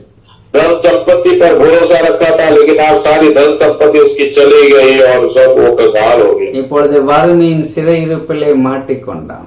अभी कंगालपन के उस बंदीवास में वो बंधा हुआ था। அவனுடைய வயிற்றின் பசி நிமித்தமாய் பன்றி மேய்க்கும் தொழிலே அவன் கடந்து சென்றான். अपने पेट की भूख की वजह से सूअरों के वो चराने के उस काम में वो लगा। அந்த பன்றி மேய்க்கல அந்த பன்றிக்கு வைக்கிற தவிடு கூட அவனுக்கு கிடைக்காத ஒரு சூழ்நிலை காணப்பட்டது. और सूअर चराने के उस काम में सूअर को जो खाना मिलता था वो भी उसे नहीं मिला। इस प्रकार की बदतर उसकी स्थिति हो गई। அந்த தவிடு திங்கும் பொழுது முதலாளி அவனை பார்த்து அவனை அறிகிறார். और जब वो सूअर के भोजन को खा रहा था उसके मालिक ने उसको देखा। அப்பொழுது அவன் நினைக்கிறான், தகப்பனுடைய வீட்டை நினைக்கிறான். और तब वो अपने पिता के घर को वो स्मरण करता है தகப்பனுடைய அன்பை நினைக்கிறான். और पिता के प्रेम को वो स्मरण करता है தகப்பனுடைய வீட்டில் இருக்கிற போஜனத்தை நினைக்கிறான். और पिता के घर में किस प्रकार का भोजन मिलता है उस बात को वो सोचने लगा வீட்டுக்கு திரும்புவதற்காக ஆயத்தப்படுத்துகிறான். और अपने घर पर लौटने के लिए वो तैयार हो रहा है। லூக்கா 12ஆம் அதிகாரம் 17-18 வசனத்தை நீங்கள் வாசிக்கும் பொழுது, और लूका इसका 15वां अध्याय 17-18 वचन को जब आप पढ़ते हो, என் தகப்பனுடைய கூலிக்காரர் எத்தனையோ பேருக்கு பூர்த்தியான சாப்பாடு இருக்கிறது, நானோ பசியினால் சாகிறேன், நான் எழுந்து என் தகப்பனிடத்திற்கு போவேன் என்று அவன் சொல்லுகிறான். वो कहता मेरे पिता के कितने ही मजदूर को भोजन से अधिक रोटी मिलती और मैं यहाँ पर भूखा मर रहा हूँ। इस प्रकार से वो कहता है நானோ பசியால் சாகிறேன், मैं तो भूख के मारे यहाँ पर मरा जा रहा हूँ। அங்கே என் தகப்பன வீட்டிலே பூர்த்தியான சாப்பாடு இருக்கிறது, लेकिन वहाँ पर मेरे पिता के घर में भरपूरी का भोजन है। என் தகப்பனுடைய கூலிக்காரர் எத்தனையோ அத்தனை பேருக்கும் அங்க பூர்த்தியான சாப்பாடு இருக்கிறது. और मेरे पिता के घर पर जो नौकर जाकर उनको बहुत ही भरपूरी का पूर्णता का भोजन उनको है। இவன் மனம் திரும்பும் பொழுது தேவனுடைய தகப்பனுடைய அன்பை நினைக்கவில்லை. और जब इसने मन फिराया तो अपने पिता के प्रेम के बारे में उसने नहीं सोचा। தகப்பனுடைய அன்பை நினைத்து அவன் திரும்பி வரவில்லை.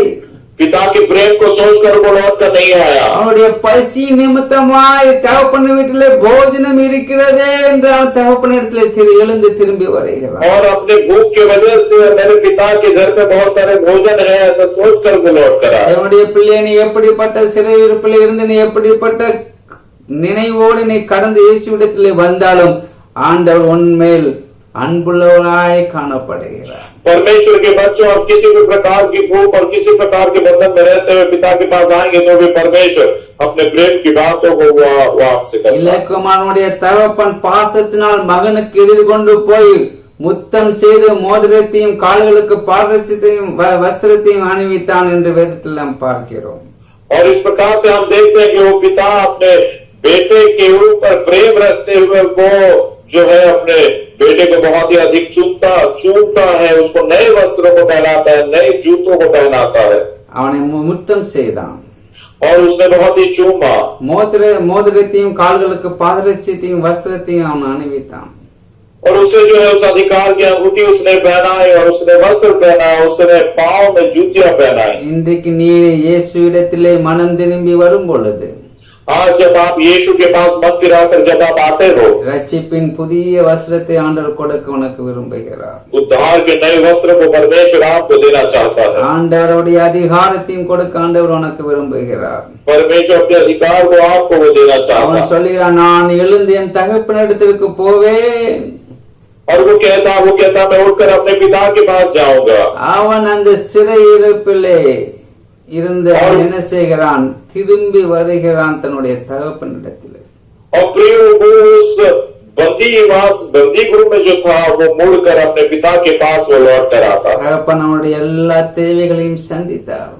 और उसके पिता ने उसकी सारी जरूरतें वहां पर पूरी की। இன்றைக்கும் நம்முடைய தகப்பனாகிய ஆவிக்குரிய தகப்பனாகிய இயேசு கிறிஸ்துவின் எல்லா தேவைகளையும் சந்திக்க விரும்புகிறவராய் இருக்கிறார்। உன்னுடைய சிறையிருப்பில் இருந்து குணமாக்கி அவர் எல்லா சிறையிருப்பையும் மாற்றி உனக்கு என்ன ஆசீர்வாதம் கொடுக்க வேண்டும் என்பதை அவர் அறிந்து உனக்கு கொடுக்க விரும்புகிறார்। आज भी प्रभु यीशु मसीह जिस बंदी गृह में आपको उस बंदी को से छुड़ाकर आपको आपकी सारी जरूरतों को पूरा देने वाला खुदा है। அந்த தெய்வத்தை தான் நாம் ஆராய்ந்து கொண்டு இருக்கிறோம்। और उसी परमेश्वर की हम आराधना करते हैं। அந்த தெய்வத்தை தான் நாம் ஒவ்வொரு நாளும் தேடுகிறோம்। और उसी परमेश्वर की हम रोज प्रतिदिन उसी की हम सेवा करते हैं। அந்த தேவனுடைய சத்தத்தை தான் இப்பொழுது நாம் கேட்டுக்கொண்டு இருக்கிறோம்। और उसी परमेश्वर की वाणी इस समय हम सभी जन सुन रहे हैं। அவன் திரும்பி வந்ததனால் அவன் ஆசீர்வாதத்தை பெற்றுக்கொண்டான்। और वो लौट कर आने की वजह से उसने आशीषों को आशीर्वाद को प्राप्त किया। செல்வத்தின் நிமித்தமாய் சிறையிருக்கப்பட்டிருந்தாலும் ஆண்டவர் இன்றைக்கு உனக்கு ஒரு அழைப்பை கொடுக்கிறார்। किसी भी धन संपत्ति पर भरोसा रखते हुए यदि आप बंदीवास में फंसे हुए होंगे तो भी परमेश्वर आज आपको बुलावा दे रहा है। எப்படிப்பட்ட கடனினுடைய சிறையிருப்பில் இருந்தாலும் இயேசுவே இந்த சிறையிருப்பு என்னிடத்திலிருந்து எடுத்து போட்டு என்னை குணமாக்கும் என்று நீ ஜெபிக்கும் பொழுது ஆண்டவர் நிச்சயமாய் அந்த சிறையிருப்பிலிருந்து உன்னை குணமாக்கி ஆண்டவர் உன்மேல் அன்பு வைத்து உன்னை என்ன செய்வார்? ஆசீர்வதிப்பார்।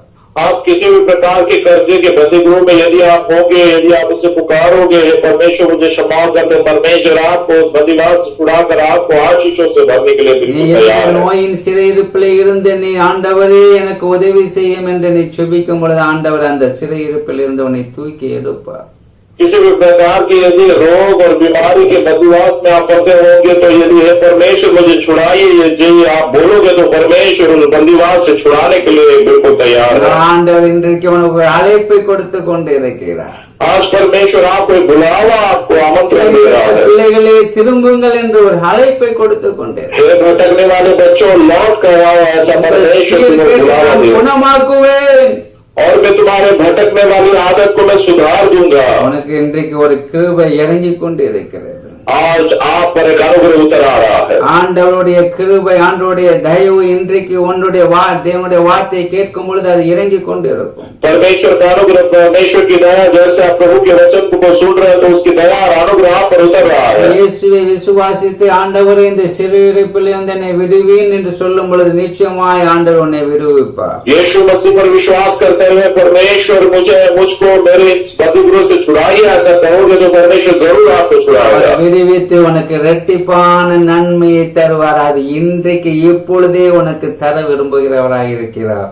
और वो छुड़ाकर आपको दो गुना आशीषों को देगा। वो आज ही और इसी समय वो आपको देने के लिए तैयार है।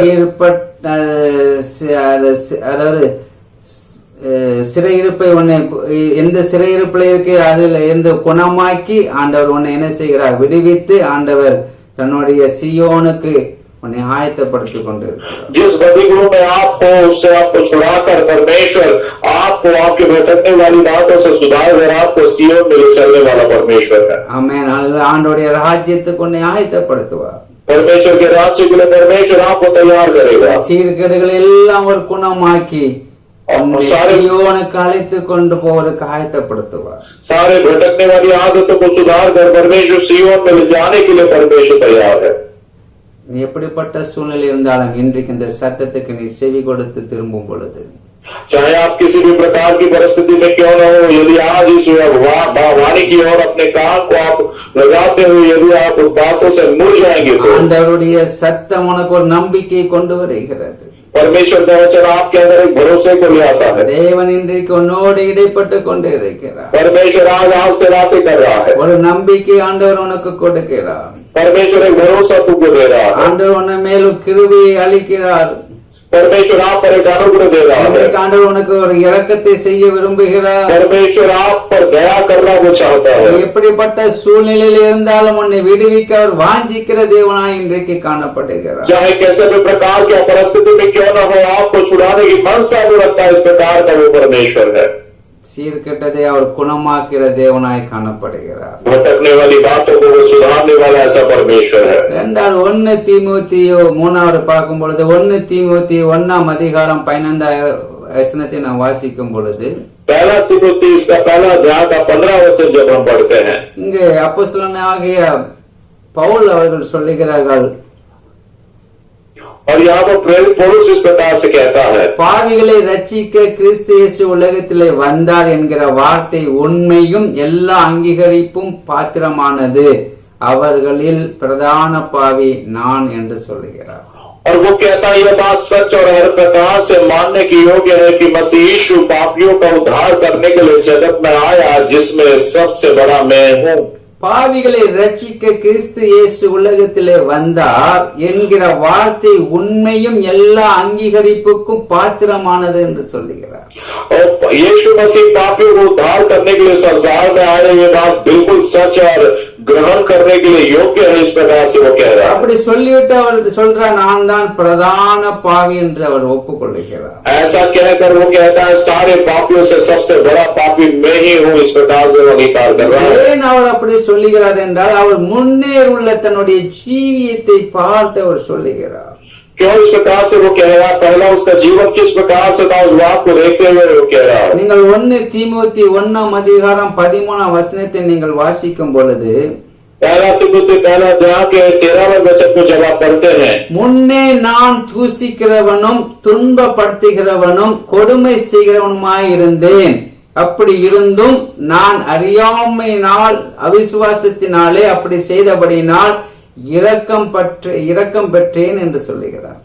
और वो इस प्रकार से कहता, वो कहता, मैं तो पहले निंदा करने वाला और सताने वाला और अंधेर करने वाला था, तो भी मुझ पर दया हुई, क्योंकि मैंने अविश्वास को दशा में बिना समझे बिना कार्य किए थे। நம்முடைய கர்த்தரின் கிருபை கிறிஸ்து இயேசுவின் மேல் உள்ள விசுவாசத்தோடும் அன்போடும் கூட என்னிடத்தில் பூர்ணமாய் பெருகிற்று என்று சொல்லுகிறார்.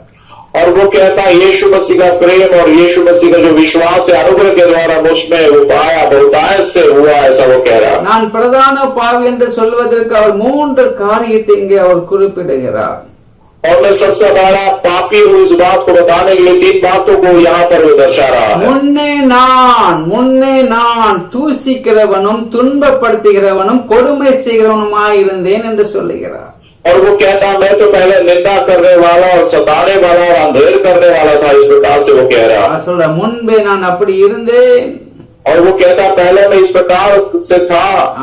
தேவனுடைய பிள்ளைகளை சபையாய் செய்து அவன் துன்பப்படுத்துகிறவனாய் சவுல் என்ற பெயரோடு துன்பப்படுத்துகிறவனாய் காணப்பட்டான். परमेश्वर के लोगों को कलीसिया को लोगों को सताने वाला इस प्रकार के पौलुस था। அதான் நான் பிரதான பாவி என்று அவன் ஒப்புக்கொள்கிறான். और वही बात वो कहता कि मैं सबसे बड़ा पापी हूँ. நான் அறியாமல் அவிசுவாசத்தினாலே அப்படி செய்தபடினால் இரக்கம் பெற்றேன் என்று சொல்லுகிறான். और वो कहता है अज्ञानता में मैंने इस प्रकार से किया और इसके प्रति भी मैंने अनुग्रह बहुतायत से पाया, ऐसा वो कह रहा है. அவன் சொல்லி அந்த இரக்கம் பரிபூர்ணமா எனக்கு விசுவாசத்தோடு அன்போடு என்ன செய்தது பெருகிக் கொண்டிருக்கிறது. और वो कहता है वो विश्वास मुझ में परिपूर्णता से और प्रेम के साथ वो बातें मुझे बढ़ रही है, ऐसा इस प्रकार से वो कह रहा है. எரேமியா தீர்க்கதரிசி 3ஆம் அதிகாரத்திலே தேவனுடைய இரக்கத்தையும் தேவனுடைய கிருபையும் நாம் பார்க்க முடிகிறது. यिर्मयाह इसका 3रे अध्याय में परमेश्वर का अनुग्रह और परमेश्वर के प्रेम को वहां पर हम देख पाते हैं. இன்றைக்கும் அதே இரக்கம், அதே அன்பு, அதே தேவனுடைய கிருபை மாறாதவராக காணப்படுகிறது. और आज वही प्रेम, वही प्रभु का दया, वही परमेश्वर की बुद्धि वो न बदलने वाला इस प्रकार से है. முன்னே நான் தூசிக்கிறவனாயிருந்தேன், முன்னே என்று சொல்லுகிறார் அவர். पहला मैं निंदा करने वाला, पहला इस प्रकार से वो कह रहा है. அப்ப அந்த வாழ்க்கையிலிருந்து பவுல் அப்போஸ்தலனாகிய பவுல் எப்பொழுது அவர் திரும்பினார் என்றால், इसका मतलब ऐसे प्रकार की बातों से प्रेरित पौलुस कब वो पलटा, அப்படிப்பட்ட அவர் சிறையிருப்பிலிருந்து அவர் எப்பொழுது திரும்பினார் என்றால், ऐसे प्रकार के बंदीवास से कब वो लौटा, ஆண்டவர் எப்பொழுது அந்த சிறையிருப்பில் அவரை குணப்படுத்தினார் என்றால், और कब परमेश्वर ने उसको उस बंदीगृह से जो है सुधारा या चंगा किया. அவர் பிரயாணமாய் தமஸ்கூருக்கு போகும்பொழுது ஆண்டவர் அவரை என்ன செய்தார், சடுதியாய் வானத்திலிருந்து ஒரு ஒளி அவனை சுற்றி பிரகாசித்தது. ஆண்டவர் அவனை சந்தித்தார். दमिश्क में जब वो जा रहा था और उस समय परमेश्वर का उजाला उसके चारों ओर चमका और परमेश्वर ने उसका उद्धार किया, इस प्रकार से हम देखते हैं. அவன் எப்படியாவது ஜனங்களை என்ன செய்யணும், துன்பப்படுத்த வேண்டும் என்று அதிகாரத்தை கையில எடுத்துக்கொண்டு அவன் பிரயாணம் போய் தமஸ்குருக்கு சமீபித்த போது சடுதியிலே வானத்திலிருந்து ஒரு ஒளி அவனை சுற்றி பிரகாசித்தது. और वो कैसे भी करके मसीह लोगों को, विश्वासियों को सताना है, इस प्रकार से अधिकार पत्र लेकर वो दमिश्क के मार्ग पर जा रहा था. और उस समय उस रास्ते पर परमेश्वर का प्रकाश उस पर आया அவன் தரையிலே விழுந்தான். और वहां पर जमीन पर गिर पड़ा. அப்பொழுது சவுலே சவுலே நீ என்னை ஏன் துன்பப்படுத்துகிறாய் என்று தன்னுடனே சொல்லுகிற ஒரு சத்தத்தை அவன் கேட்டான். और तब उससे बातें करते आवाज उसने का सुनी कि हे शाऊल तू मुझे क्यों सताता है. தேவனுடைய சத்தம் என்று அவன் அதை விசுவாசித்தான். और परमेश्वर की आवाज है, इस प्रकार से उसने विश्वास किया. ஆண்டவரே நீ யார் என்றான். அதற்கு கர்த்தர், நீ துன்பப்படுத்துகிற இயேசு நானே, முள்ளில் உதைக்கிறது உனக்கு கடினமாம் என்றார். तब उसने पूछा है प्रभु तू कौन है. तो उसने कहा जिसको तू सताता है वो यीशु मैं ही हूँ. वो कांटे पर लात मारना तेरे लिए संभव है या तेरी हानि होगी. ஆண்டவர் ஒரு அழைப்பை அவனுக்கு கொடுத்தார். परमेश्वर ने बुलावा उसको दिया. சவுலே சவுலே நீ ஏன் என்னை துன்பப்படுத்துகிறாய். हे शाऊल तू मुझे क्यों सताता है, ऐसा यीशु ने उससे कहा. ஆண்டவர் அவனுக்கு ஒரு அழைப்பை கொடுக்கிறார். परमेश्वर उसे बुलावा देता है. ஆண்டவர் நீ யார் என்று அவன் கேட்கிறான்.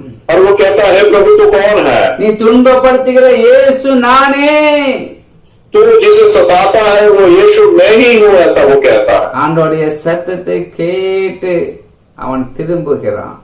परमेश्वर की आवाज को सुनकर वो मन फिराता है. அந்த துன்பப்படுத்துகிற சிறையிருப்பில் இருந்து அவன் அதையெல்லாம் தூர எறிந்து அவன் இயேசுக்காக அவன் திரும்பி வருகிறான்.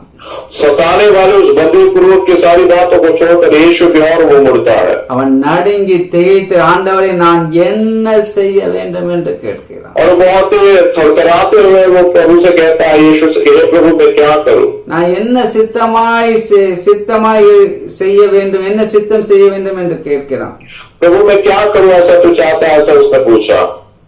ஆண்டவர் சொல்லுகிறார், நீ செய்ய வேண்டியது அங்கே உனக்கு சொல்லப்படும். परमेश्वर ने कहा जो तुझे करना है वो तुझे बता दिया जाएगा. பிரதான பாவியாய் இருந்தேன் ஒரு நாள் முன்பே அப்படி என்று சொல்லி இந்த காரியத்தை அவன் சொல்லுகிறான். और मैं वो कहता पहले मैं बहुत ही सारे पापियों से सबसे बड़ा पापी मैं ही हूँ, इस प्रकार से कहते हुए सारी बातों को कह रहा. பவுல் அவர்கள் அவர் திரும்புகிற ஒரு அனுபவத்தை இங்கே நாம் பார்க்க முடியும். और पौलुस का मन फिराव का एक अनुभव स्थान में इस प्रकार की बात को यहाँ पर हम देखते हैं. ஆண்டவருடைய சத்தம் என்பதை அவர் புரிந்த உடனே தன்னுடைய வாழ்க்கையை முற்றிலுமாய் அங்கே அர்ப்பணிக்கிறார். परमेश्वर ही है जो मुझसे बातें कर रहा है, ऐसा पता चलता है संपूर्णता से अपने जीवन को समय उसने समर्पित किया। ஆண்டவரத்துல கேட்கிற இனிமே என்னுடைய வாழ்க்கையில நான் என்ன செய்ய வேண்டும்? परमेश्वर से पूछता है, प्रभु आप इसके आगे मेरे जीवन में मैं क्या कर रहा நான் हूँ? என்ன செய்ய சித்தமாய் இருக்கிறேன் என்று கேட்கிறார். परमेश्वर आपकी इच्छा क्या है, मैं क्या करूँ, ऐसा वो पूछता है। இன்றைக்கும் பவுல் அப்போஸ்தலர் போல தேவனுடைய பிள்ளையே, நீ எந்த சிறையிருப்பில் இருந்தாலும் தேவனை நோக்கி திரும்பி வரும் பொழுது ஆண்டவர் சவுலை பவுலாக மாற்றின தேவன் இன்றைக்கும் உன்னை மாற்ற அவர் வல்லமை உள்ளவராய் காணப்படுகிறார். आज पौलुस के जैसे किसी भी प्रकार के बंदीवास में क्यों न हो, जब आप मन गिराकर आप लौट कर आते हैं तो शाऊल को पौल बनाने वाला परमेश्वर आपकी परिस्थिति को बदल कर आपको वो स्थित करेगा। எப்படி தேவனுடைய சத்தத்தை கேட்டது போல இன்றைக்கு பரிசுத்த ஆவியானவர் இந்த காணொளி மூலமாய் உன்னோடு பேசுகிற சத்தத்தை நீ கேட்கிறாய்.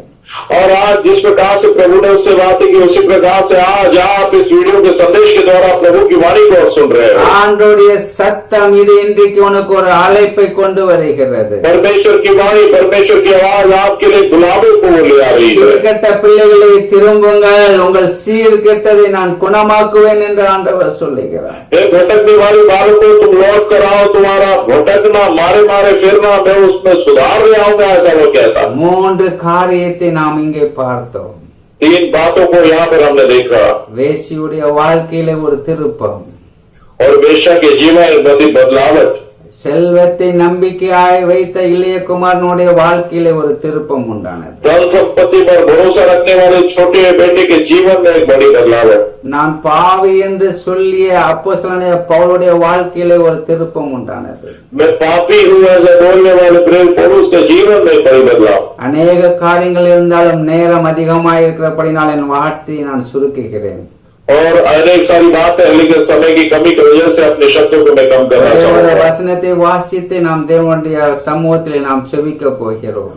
केवल वचनों को पढ़ते हुए प्रभु की उपस्थिति में हम प्रार्थना में जाएंगे। எபிரேயர் 12ஆம் அதிகாரம் 28வது வசனத்தை நாம் வாசிக்கும் பொழுது और इब्रानी इसका 12वां अध्याय और வாசிக்கும் பொழுது 28 और 12वां अध्याय का 28वां वचन जब हम पढ़ते हैं, ஆதலால் அசைவில்லாத ராஜ்யத்தை பெறுகிறவர்களாகிய நாம் பயத்தோடும் பக்தியோடும் தேவனுக்கு பிரியமாய் ஆராதனை செய்யும்படி கிருபையை பெற்றுக் கொள்ள வேண்டும் என்று சொல்லப்பட்டிருக்கிறது.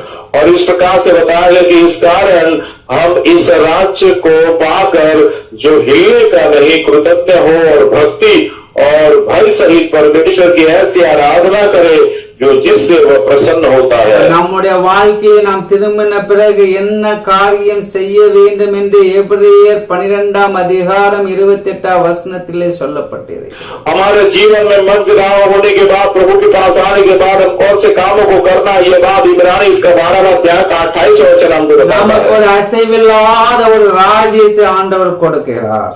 हमको एक अस्थिर मतलब बिल्कुल स्थिरता का एक राज्य परमेश्वर हमको देता है, பரலோகம் என்று சொல்லப்பட்டு இருக்கிறது. और वो स्वर्ग है इस प्रकार से बताया जाता है। நித்திய ஜீவன் என்று சொல்லப்பட்டு இருக்கிறது. अनंत काल का जीवन वो है इस प्रकार से कहा நித்திய है। ஜீவனை நமக்கு ஆண்டவர் வைத்துக் கொண்டிருக்கிறார். और अनंत काल के जीवन को परमेश्वर ने हमारे लिए रखा அந்த है। ஜீவனை பெறும்படியாக நித்திய ஜீவனை நாம் அடையும்படிக்கு நாம் எப்படி இருக்க வேண்டும் என்று ஆவியானவர் இன்றைக்கு நம்மோடு பேசுகிறார். और उस अनंत काल के जीवन को प्राप्त करने के लिए किस प्रकार से हम रहना है, ये बातें आज पवित्र आत्मा ने हमसे बातें की है। தேவனை குறித்த ஒரு பயம் நம்முடைய வாழ்க்கையில இருக்க வேண்டும். परमेश्वर के प्रति जो भय है वो हमारे जीवन में होना बहुत ही जरूरी இயேசுவை है, குறித்த பக்தி நமக்கு வாழ்க்கையில் இருக்க வேண்டும். और उसकी योग्यता की भक्ति हमारे जीवन में होना चाहिए। இயேசுவை நாம் பிரியமாய் ஆராதனை செய்ய வேண்டும். यीशु को बहुत ही प्रसन्न करते हुए हम आराधना करनी है। நம்முடைய பிரியமாய் நாம் ஆராதனையில் இயேசுக்கு எப்படி பிரியமான ஆராதனை அது நாம் செய்ய வேண்டும். और हमको जो पसंदीदा आराधना वैसा नहीं, लेकिन यीशु को जो आराधना प्रसन्न होती है उस वैसी आराधना करना है। தேவனுடைய கிருபையை நாம் பற்றி கொள்ள வேண்டும். परमेश्वर के अनुग्रह को हम प्राप्त कर लेना है। இப்படி நாம் எப்படிப்பட்ட சிறையிருப்பிலே சீர்கெட்ட பிள்ளையாக ஒரு சூழ்நிலை நாம் வாழ்ந்தாலும் ஆண்டவர் இன்னைக்கு நம்மளை குணமாக்கி ஆண்டவர் நம்மளை என்ன செய்கிறார், அவர் நம்மளை ஆசீர்வதிக்கிறார். और किसी भी प्रकार के बंदीवास में यदि हम हो या फिर हम भटकने वाले हो तो परमेश्वर हमें उस बंदीवास से आजाद करके हमको उस भटकने वाली बातों से आजाद करके परमेश्वर हमें आशीर्वाद से भर देता है. நாம் வேதத்திலே நாம் வாசித்தோம். और यही बात हमने वचन में पढ़ा. ஆண்டவருடைய வார்த்தையை நாம் இங்கே நாம் தியானித்தோம் எரேமியா புத்தகத்தின் மூலமாய். यिर्मयाह पुस्तक के द्वारा आज परमेश्वर के वचन पर हमने अध्ययन किया. சீர்கெட்ட பிள்ளைகளே திரும்புங்கள், உங்கள் சீர்கேடுகளை குணமாக்குவேன். हे भटकने वाले बालों को तुम मन फिराओ, तुम लौट कर आओ और मैं तुम्हारे भटकने की दशा को सुधार दूंगा. உங்களை சீயோனுக்கு அழைத்துக் கொண்டு போவேன் என்று சொன்னார். और मैं तुम्हें सिय्योन में ले चलूंगा, ऐसा वो कहता है. சீயோன் தான் அசைவில்லாத ஒரு ராஜ்யத்தை குறிக்கிறது. और सिय्योन ही न हिलने वाला स्थिरता का वो राज्य है. ஒரு நித்திய ஜீவனை குறிக்கிறது. अनंत काल का जीवन वो हमें देता है. அதற்காக நாம் எப்படி இருக்க வேண்டும் என்று ஆவியானவர் நமக்கு கற்றுக் கொடுக்கிறார். और इसलिए हम किस प्रकार से रहना, ये बातें पवित्र आत्मा ने हमें सिखाई है. நம்முடைய ஜீவியத்திலே ஒவ்வொரு நாளும் தேவனுக்கு பயப்படுகிற பயம் நமக்கு இருக்க வேண்டும். हमारे जीवन में हर दिन जो प्रतिदिन परमेश्वर का भय हमारे जीवन में होना जरूरी है. ஒவ்வொரு நாளும் பக்தியோடு நாம் ஆண்டவருக்கு என்று வாழ வேண்டும். हर एक दिन भक्ति के प्रभाव से परमेश्वर के लिए जीवन बिताना. ஒவ்வொரு நாளும் அதிகாலையில் இருந்து தேவனுக்கு ஏற்ற ஆராதனை செய்து நாம் துதிக்க வேண்டும். प्रतिदिन हम अति भोर के समय परमेश्वर की आराधना और उपस्थिति में बैठकर प्रार्थना करनी चाहिए. அப்படி நாம் துதிக்க துதிக்க தேவனுடைய புதிதான கிருபை, புதிய பலன், புதிய வல்லமை, புதிய அபிஷேகம், புதிய ஆசீர்வாதத்தை ஆண்டவர் நமக்கு தருகிறார். ऐसा करते करते परमेश्वर अपना नया अनुग्रह, नई कृपा, नए सावर, नए अभिषेक से, नए जीवन से हमें भर देगा. இந்த வார்த்தை மூலமாய் நாம் கண்களை மூடி நாம் செபிக்க போகிறோம். आइए इस वचनों के मुताबिक अपने आंखों को बंद करके हम प्रार्थना करने वाले हैं. சீர்கெட்ட பிள்ளைகளே திரும்புங்கள். और ये भटकने वाले बालों को तुम लौट कर आ जाओ. சகரியா தீர்க்கதரிசி 9:12 சொன்ன நம்பிக்கையுடைய சிறைகளே அரணுக்கு திரும்புங்கள், இரட்டிப்பான நன்மையை தருவேன், இன்றைக்கே தருவேன். और जकरिया इसका 9:12 वचन के मुताबिक वो कहता कि हाँ, आशा धरे हुए बंदियों, गड़कियों और फिरो, मैं आज ही बताता हूँ कि मैं तुमको बदले में दुना सुख दूंगा. என்ன சிறைகள், எந்த சிறையிருப்பில் சீர்கெட்ட பிள்ளைகளுடைய சிறையிருப்பு இருந்த ஆண்டவர் அந்த சீர்கேடுகளை குணமாக்கி அவர்களை என்ன செய்கிறார், सियोनुக்கு அழைத்து கொண்டு போக ஆயத்தப்படுத்துகிறார். कौन सा ये बंदीवास, ये भटकने वाला बंदीवास है? भटकने वाले बालकों को परमेश्वर भटकने की उस आदत को सुधार कर परमेश्वर सियोन में ले चलने वाला को. அதுக்கு நம்மளை எப்படி ஆயத்தப்படுத்துகிறார் என்பதை 4 காரியம், தேவனுக்கு பயபக்தியோடு, தேவனுக்கு பயத்தோடு, தேவனுக்கு பிரியமான ஆராதனை செய்யும்படியாக, ஒவ்வொரு நாளும் புதிய கிருபையை பெற்றுக் கொள்ளும்படியாய் நாம் வாழ வேண்டும். और उसके प्रति किस प्रकार से जीना, ये 4 बातें हैं. खुदाने का परमेश्वर के भय भक्ति के साथ, परमेश्वर को पसंदीदा उपासना करते हुए, परमेश्वर के लिए जीते हुए, परमेश्वर की ओर मुड़ते हुए हम कार्य करना. நாம் கண்களை மூடி செபிப்போம். आइए आंखों को बंद करके हम प्रार्थना करें. எம் இரக்கம் நிறைந்த எங்கள் அன்பின் தகப்பனே, अनुग्रह प्रेम से भरे हुए हमारे ईश्वर के पिता, இன்றைக்கு ஜீவனுள்ள வார்த்தை கொண்டு எங்களோடு நீர் பேசினீர். आज जीवन भरे वचन के द्वारा परमेश्वर आपने हमसे बातें की. இன்றைக்கு எங்களுக்கு ஒரு அழைப்பை கொடுத்தீர் ஆண்டவர். आज एक बुलावा आपने हमें दिया है परमेश्वर. சீர்கெட்ட பிள்ளைகளே திரும்புங்கள் என்ற ஒரு அழைப்பை கொடுத்தீரே. हे भटकने वाले बच्चों, तुम लौट कर आ जाओ, इस प्रकार से बुलावा आपने हमें दिया. வருகிற பிள்ளைகளுக்கு அந்த சீர்கேடுகளை நீர் குணமாக்குகிறீரே ஆண்டவர். भटकने वाले जो बालक है उनका भटकने की से आप उनको सुधार देते हो. அவர்களை குணமாக்குனர் மட்டுமல்ல, அவர்களை சீயோனுக்கு அழைத்து கொண்டு போருக்கு நீர் ஆயத்தப்படுத்துகிறீரே. हे परमेश्वरों को वो आप सुधारते उतराए रही है, सियोन में ले जाने के लिए प्रभु आप तैयार हो. ஆண்டவரே, இப்படிப்பட்ட உமது சத்தத்தை கேட்க உமது பிள்ளைகளை உமது கரத்திலே ஒப்பு கொடுத்து நாங்கள் हे परमेश्वर, ऐसे प्रकार के सच्चाई की बातों को सुनकर उसके मुताबिक मानने वाले आपके बच्चों को प्रभु आपके हाथ में அவர்கள் எப்படிப்பட்ட ஒரு சிறையிருப்பிலே வாழ்ந்து கொண்டிருந்தாலும் சரி, हे परमेश्वर, वे किसी भी प्रकार के यदि बंदीवास में गुलामी में रहते होंगे, சத்தத்தை கேட்டு ஆண்டவரை நான் இப்படிப்பட்ட சிறையிருப்பில் இருக்கிறேனே என்று சொல்லி அவர்கள் சுபிக்கும் பொழுது அந்த சிறையிருப்பின் சீர்கேடுகளை நீர் குணமாக்கும்படியாய் சுபிக்கிறேன். परमेश्वर में प्रार्थना करता हूँ कि जब वो लोग प्रार्थना करेंगे कि प्रभु उस प्रकार से वो भटकने वाले उस बंधुओं में मैं वो पाप मुझे छुड़ाइए, ऐसा जब वो प्रार्थना करेंगे तो प्रभु आप उनको छुड़ाइए. நீ ஒரு அழைப்பு கொடுத்தபடியினாலே அந்த அழைப்பின் நிமித்தமாய் அதிகாரத்தோடு இயேசுவின் நாமத்தினாலே உம்முடைய பிள்ளைகளுடைய வாழ்க்கையில் இருக்கிற எல்லா சீர்கேடுகளை நீ குணமாக்கி அவர்களை உங்களுடைய சீயோனுக்கு அழைத்து கொண்டு போக நீ ஆயத்தப்படுத்தும்படியாய் ஒப்பு கொடுத்து செபிக்கிறோம். हे परमेश्वर, आपने इस प्रकार से बुलावा दिया, इसलिए जो लोग वो भटकने वाले जो है उस भटकने वाली आदत से प्रभु उनको सुधार कर सीख चले, इसलिए मैं आपसे प्रार्थना करता हूँ. இவர்களுக்காக நீ இரத்தத்தை சிந்தினீரே ஆண்டவரே, और इनके लिए है परमेश्वर आपने लहू बहाया. இவர்களுக்காக நீர் சிலுவையை சுமந்திரே ஆண்டவரே, इनके लिए है परमेश्वर आपने क्रूस को उठाया. இவர்களுக்காக நீர் சிலுவையிலே உமது அன்பை நீர் வெளிப்படுத்தினீரே தகப்பனே. इनके लिए है परमेश्वर है पिता, आपने अपने प्रेम को इन पर प्रकट किया. இயேசுவின் இரத்தம் சகல பாவங்களை நீக்கி சுத்திகரிக்கும் என்று சொன்னீரே. यीशु का लहू सारे पापों को धोकर शुद्ध करता है. பிள்ளைகள் மனம் திரும்பி ஆண்டவரே உமது வார்த்தைக்கு நேராய் அவர்கள் தங்களை ஒப்பு கொடுக்கும் பொழுது அவர்களை நீர் குணமாக்கும்படியாய் உமது சமூகத்திலே நாங்கள் ஜெபிக்கிறோம். आपके बच्चे परमेश्वर जब मन गिराकर आपकी ओर आएंगे तो आप उनको सुधारिए, चंगा कीजिए परमेश्वर, ऐसा हम आपसे प्रार्थना करते हैं. பேசின வார்த்தையிலே ஆண்டவரே அடிமையுடைய வாழ்க்கையில எதெல்லாம் சீர்படுத்த வேண்டுமோ அதெல்லாம் வருகிற நாட்களில் நீர் சீர்படுத்தி எங்களையும் நீர் ஆசீர்வதிக்கும்படியாய் நாங்கள் ஜெபிக்கிறோம். हे परमेश्वर, मैं जो दास हूँ हमारे जीवन में भी है परमेश्वर, जिन बातों से सुधार लाना है प्रभु, सारी बातों से आप सुधार ले आकर प्रभु हमें आप आशीषों से भर. ஆண்டவரே எங்கள் மூலமாய் உமது ராஜ்யத்திலே கர்த்தாவே சோதரம் ஆண்டவரே தாங்கள் கட்டப்பட எங்களை இன்னும் எடுத்து உபயோகப்படுத்தும்படியாய் நாங்கள் ஜெபிக்கிறோம். हे परमेश्वर, आपके राज्य में और भी प्रभु बांध जाने के लिए और हमारे द्वारा उपयोग करने के लिए प्रभु अपने आप को सौंप देते हैं. கனம் மகிமை ஸ்துதி எல்லாம் உமக்கே நாங்கள் செலுத்துகிறோம் அப்பா. मान महिमा आदर सारी बातें केवल हम आपको देते हैं प्रभु. பெருகணும் நாங்கள் சிறுகணும் தகப்பனே. हे परमेश्वर, आप बढ़े और हम घटे.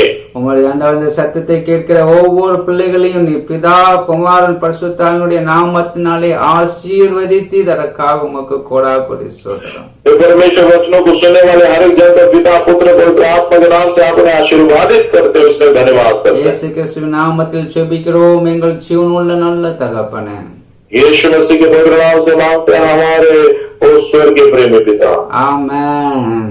आमेन. ஆண்டவர் இன்றைக்கே உங்களுக்கு இப்பொழுதே ஆண்டவர் என்ன செய்கிறார்? ஆசீர்வதித்திருக்கிறார். आज ही और इसी समय परमेश्वर ने आपको आशीर्वादित किया है. இரட்டிப்பான நன்மையினால் அவர் இன்றைக்கு உங்களை ஆசீர்வதித்திருக்கிறார். 2 गुना आशीषों से परमेश्वर ने आपको आशीर्वादित किया है. நன்றி. Thank you. God bless you. Praise the Lord. प्रभु आपको आशीर्वाद